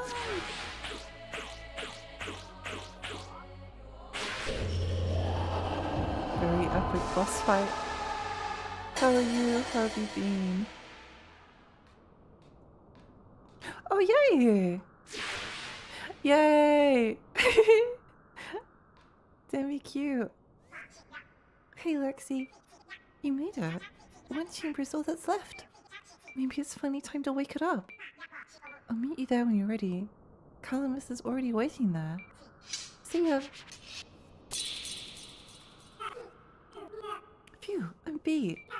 Sorry I got stuck outside that massive fire. I was able to buff out your health and mana from outside it though. Oh, I guess Xarius wasn't unkillable after all. Though I admit I don't quite understand what death is. For some, it seems to be more about rebirth or change. Maybe Suxarius is still out there in the universe. Maybe we'll get a new chance at life. Or maybe this is all we have. What happens to those in dreams when the dream has ended? Sorry, I didn't mean to get philosophical. It's just nice to voice my thoughts with you. Aww. I'll meet you back at Wing's Rest.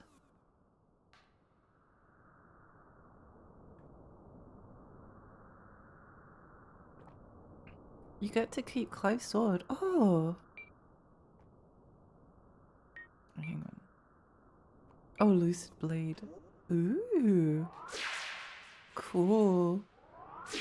Oh, change your mana. Well, well. Cursely indeed. I've hunted many a foe claimed unkillable, but this sure was something else. Without his curses, he could finally die. Truly, he suffered a tormented existence. It's far better this way. You can go ahead if you want to wake the Great One. I've seen enough for today. Let's go! I'm doing pretty good. Really full from dinner. Oh, what did you have for dinner? I hope it was delicious. Moonlight Greatsword rules. Charge attack fires a projectile. Yeah.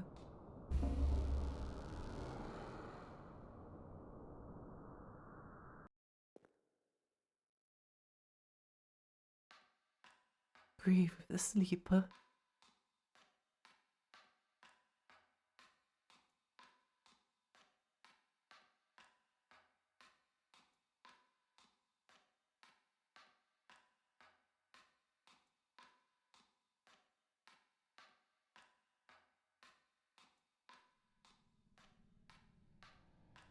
Who dat?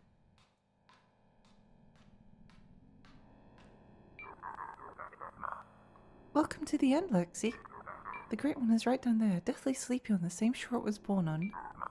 There was a time long ago when I caressed it back to sleep. I would have done anything to extend its slumber, to have the world live just a little longer. But I agree now, it must be awakened. Its dream has gone on long enough. So I guess that's the ending. Let's see if we can find Demi in here for some. Where was it? Great Stride. Wee. Wait, I know. I know what will work. Where is it?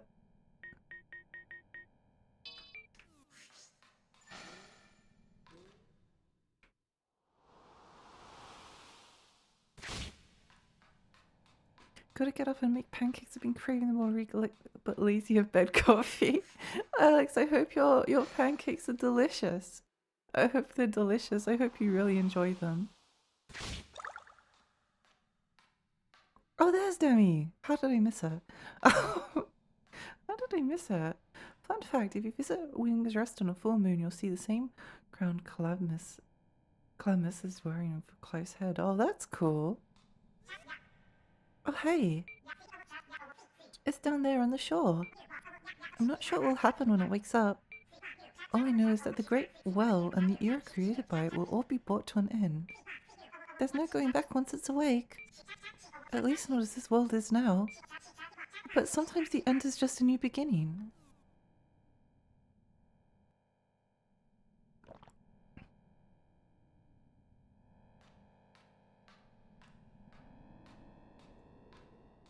Ew.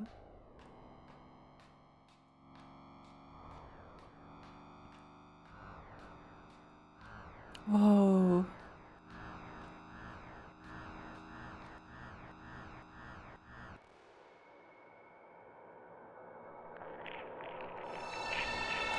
cool.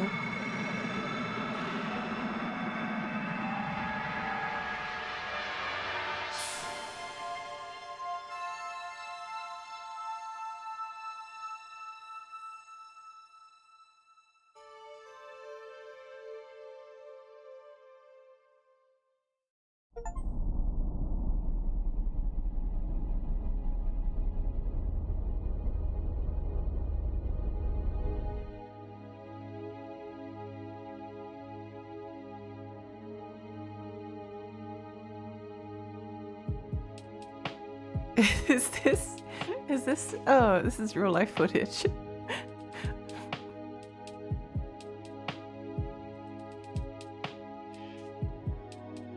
This When is a the very, dreamer awakens, what happens to the inhabitants of the dream, or the world that was traveled, or the pain that was felt?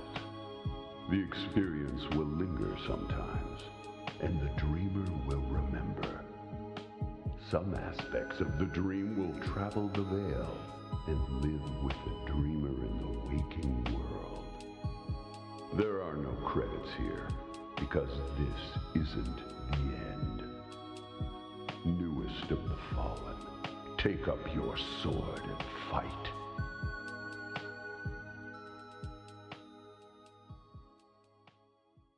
I like that. That was a good ending.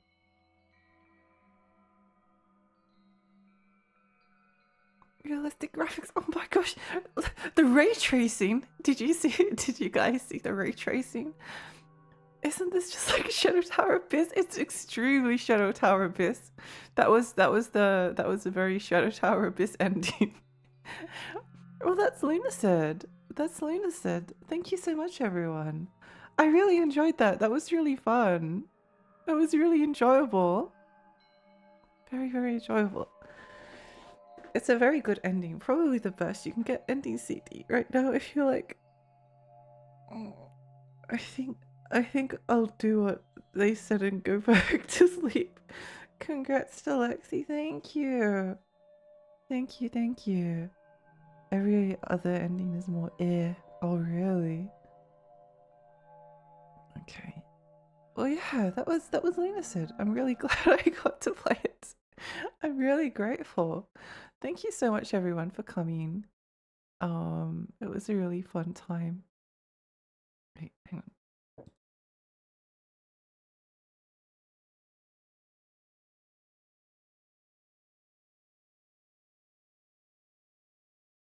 on. Hang on. Sorry about sorry.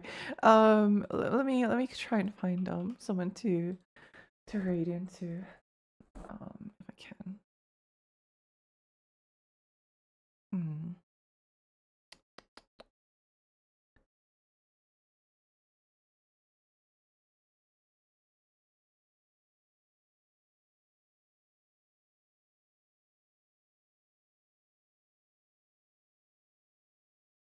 I think I rated red last time.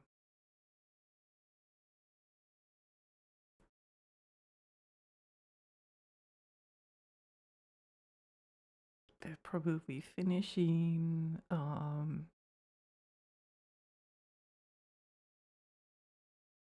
let's raid Misty since she was in here earlier. Yeah. Yeah, okay. Let's do that. Let's go raid Misty. Um Not bad as in badly made, but very unsettling for very different reasons. Ooh. Oh, okay, I wish I got them. Yeah, anyway, I'll have a look into getting them off stream. But yeah, thank you so much, everyone. Thank you, thank you, thank you. I had a really fun time with this game. If you'd like to join my Discord, then it's here, and also I very, very occasionally post stuff on Blue Sky and Twitter. Um, yeah. Have a good one. I will, I will. Yeah, thank you so much, everyone. It was really fun. Really glad that I got to um see the end of the game. It was a really good time. It was a really good time. Always grateful to um always grateful to yeah. Yeah. Anyway, I'll see you all next time. Okay. Bye. Bye bye bye bye bye bye bye bye. Oops. Oh, hi. Oh, bye.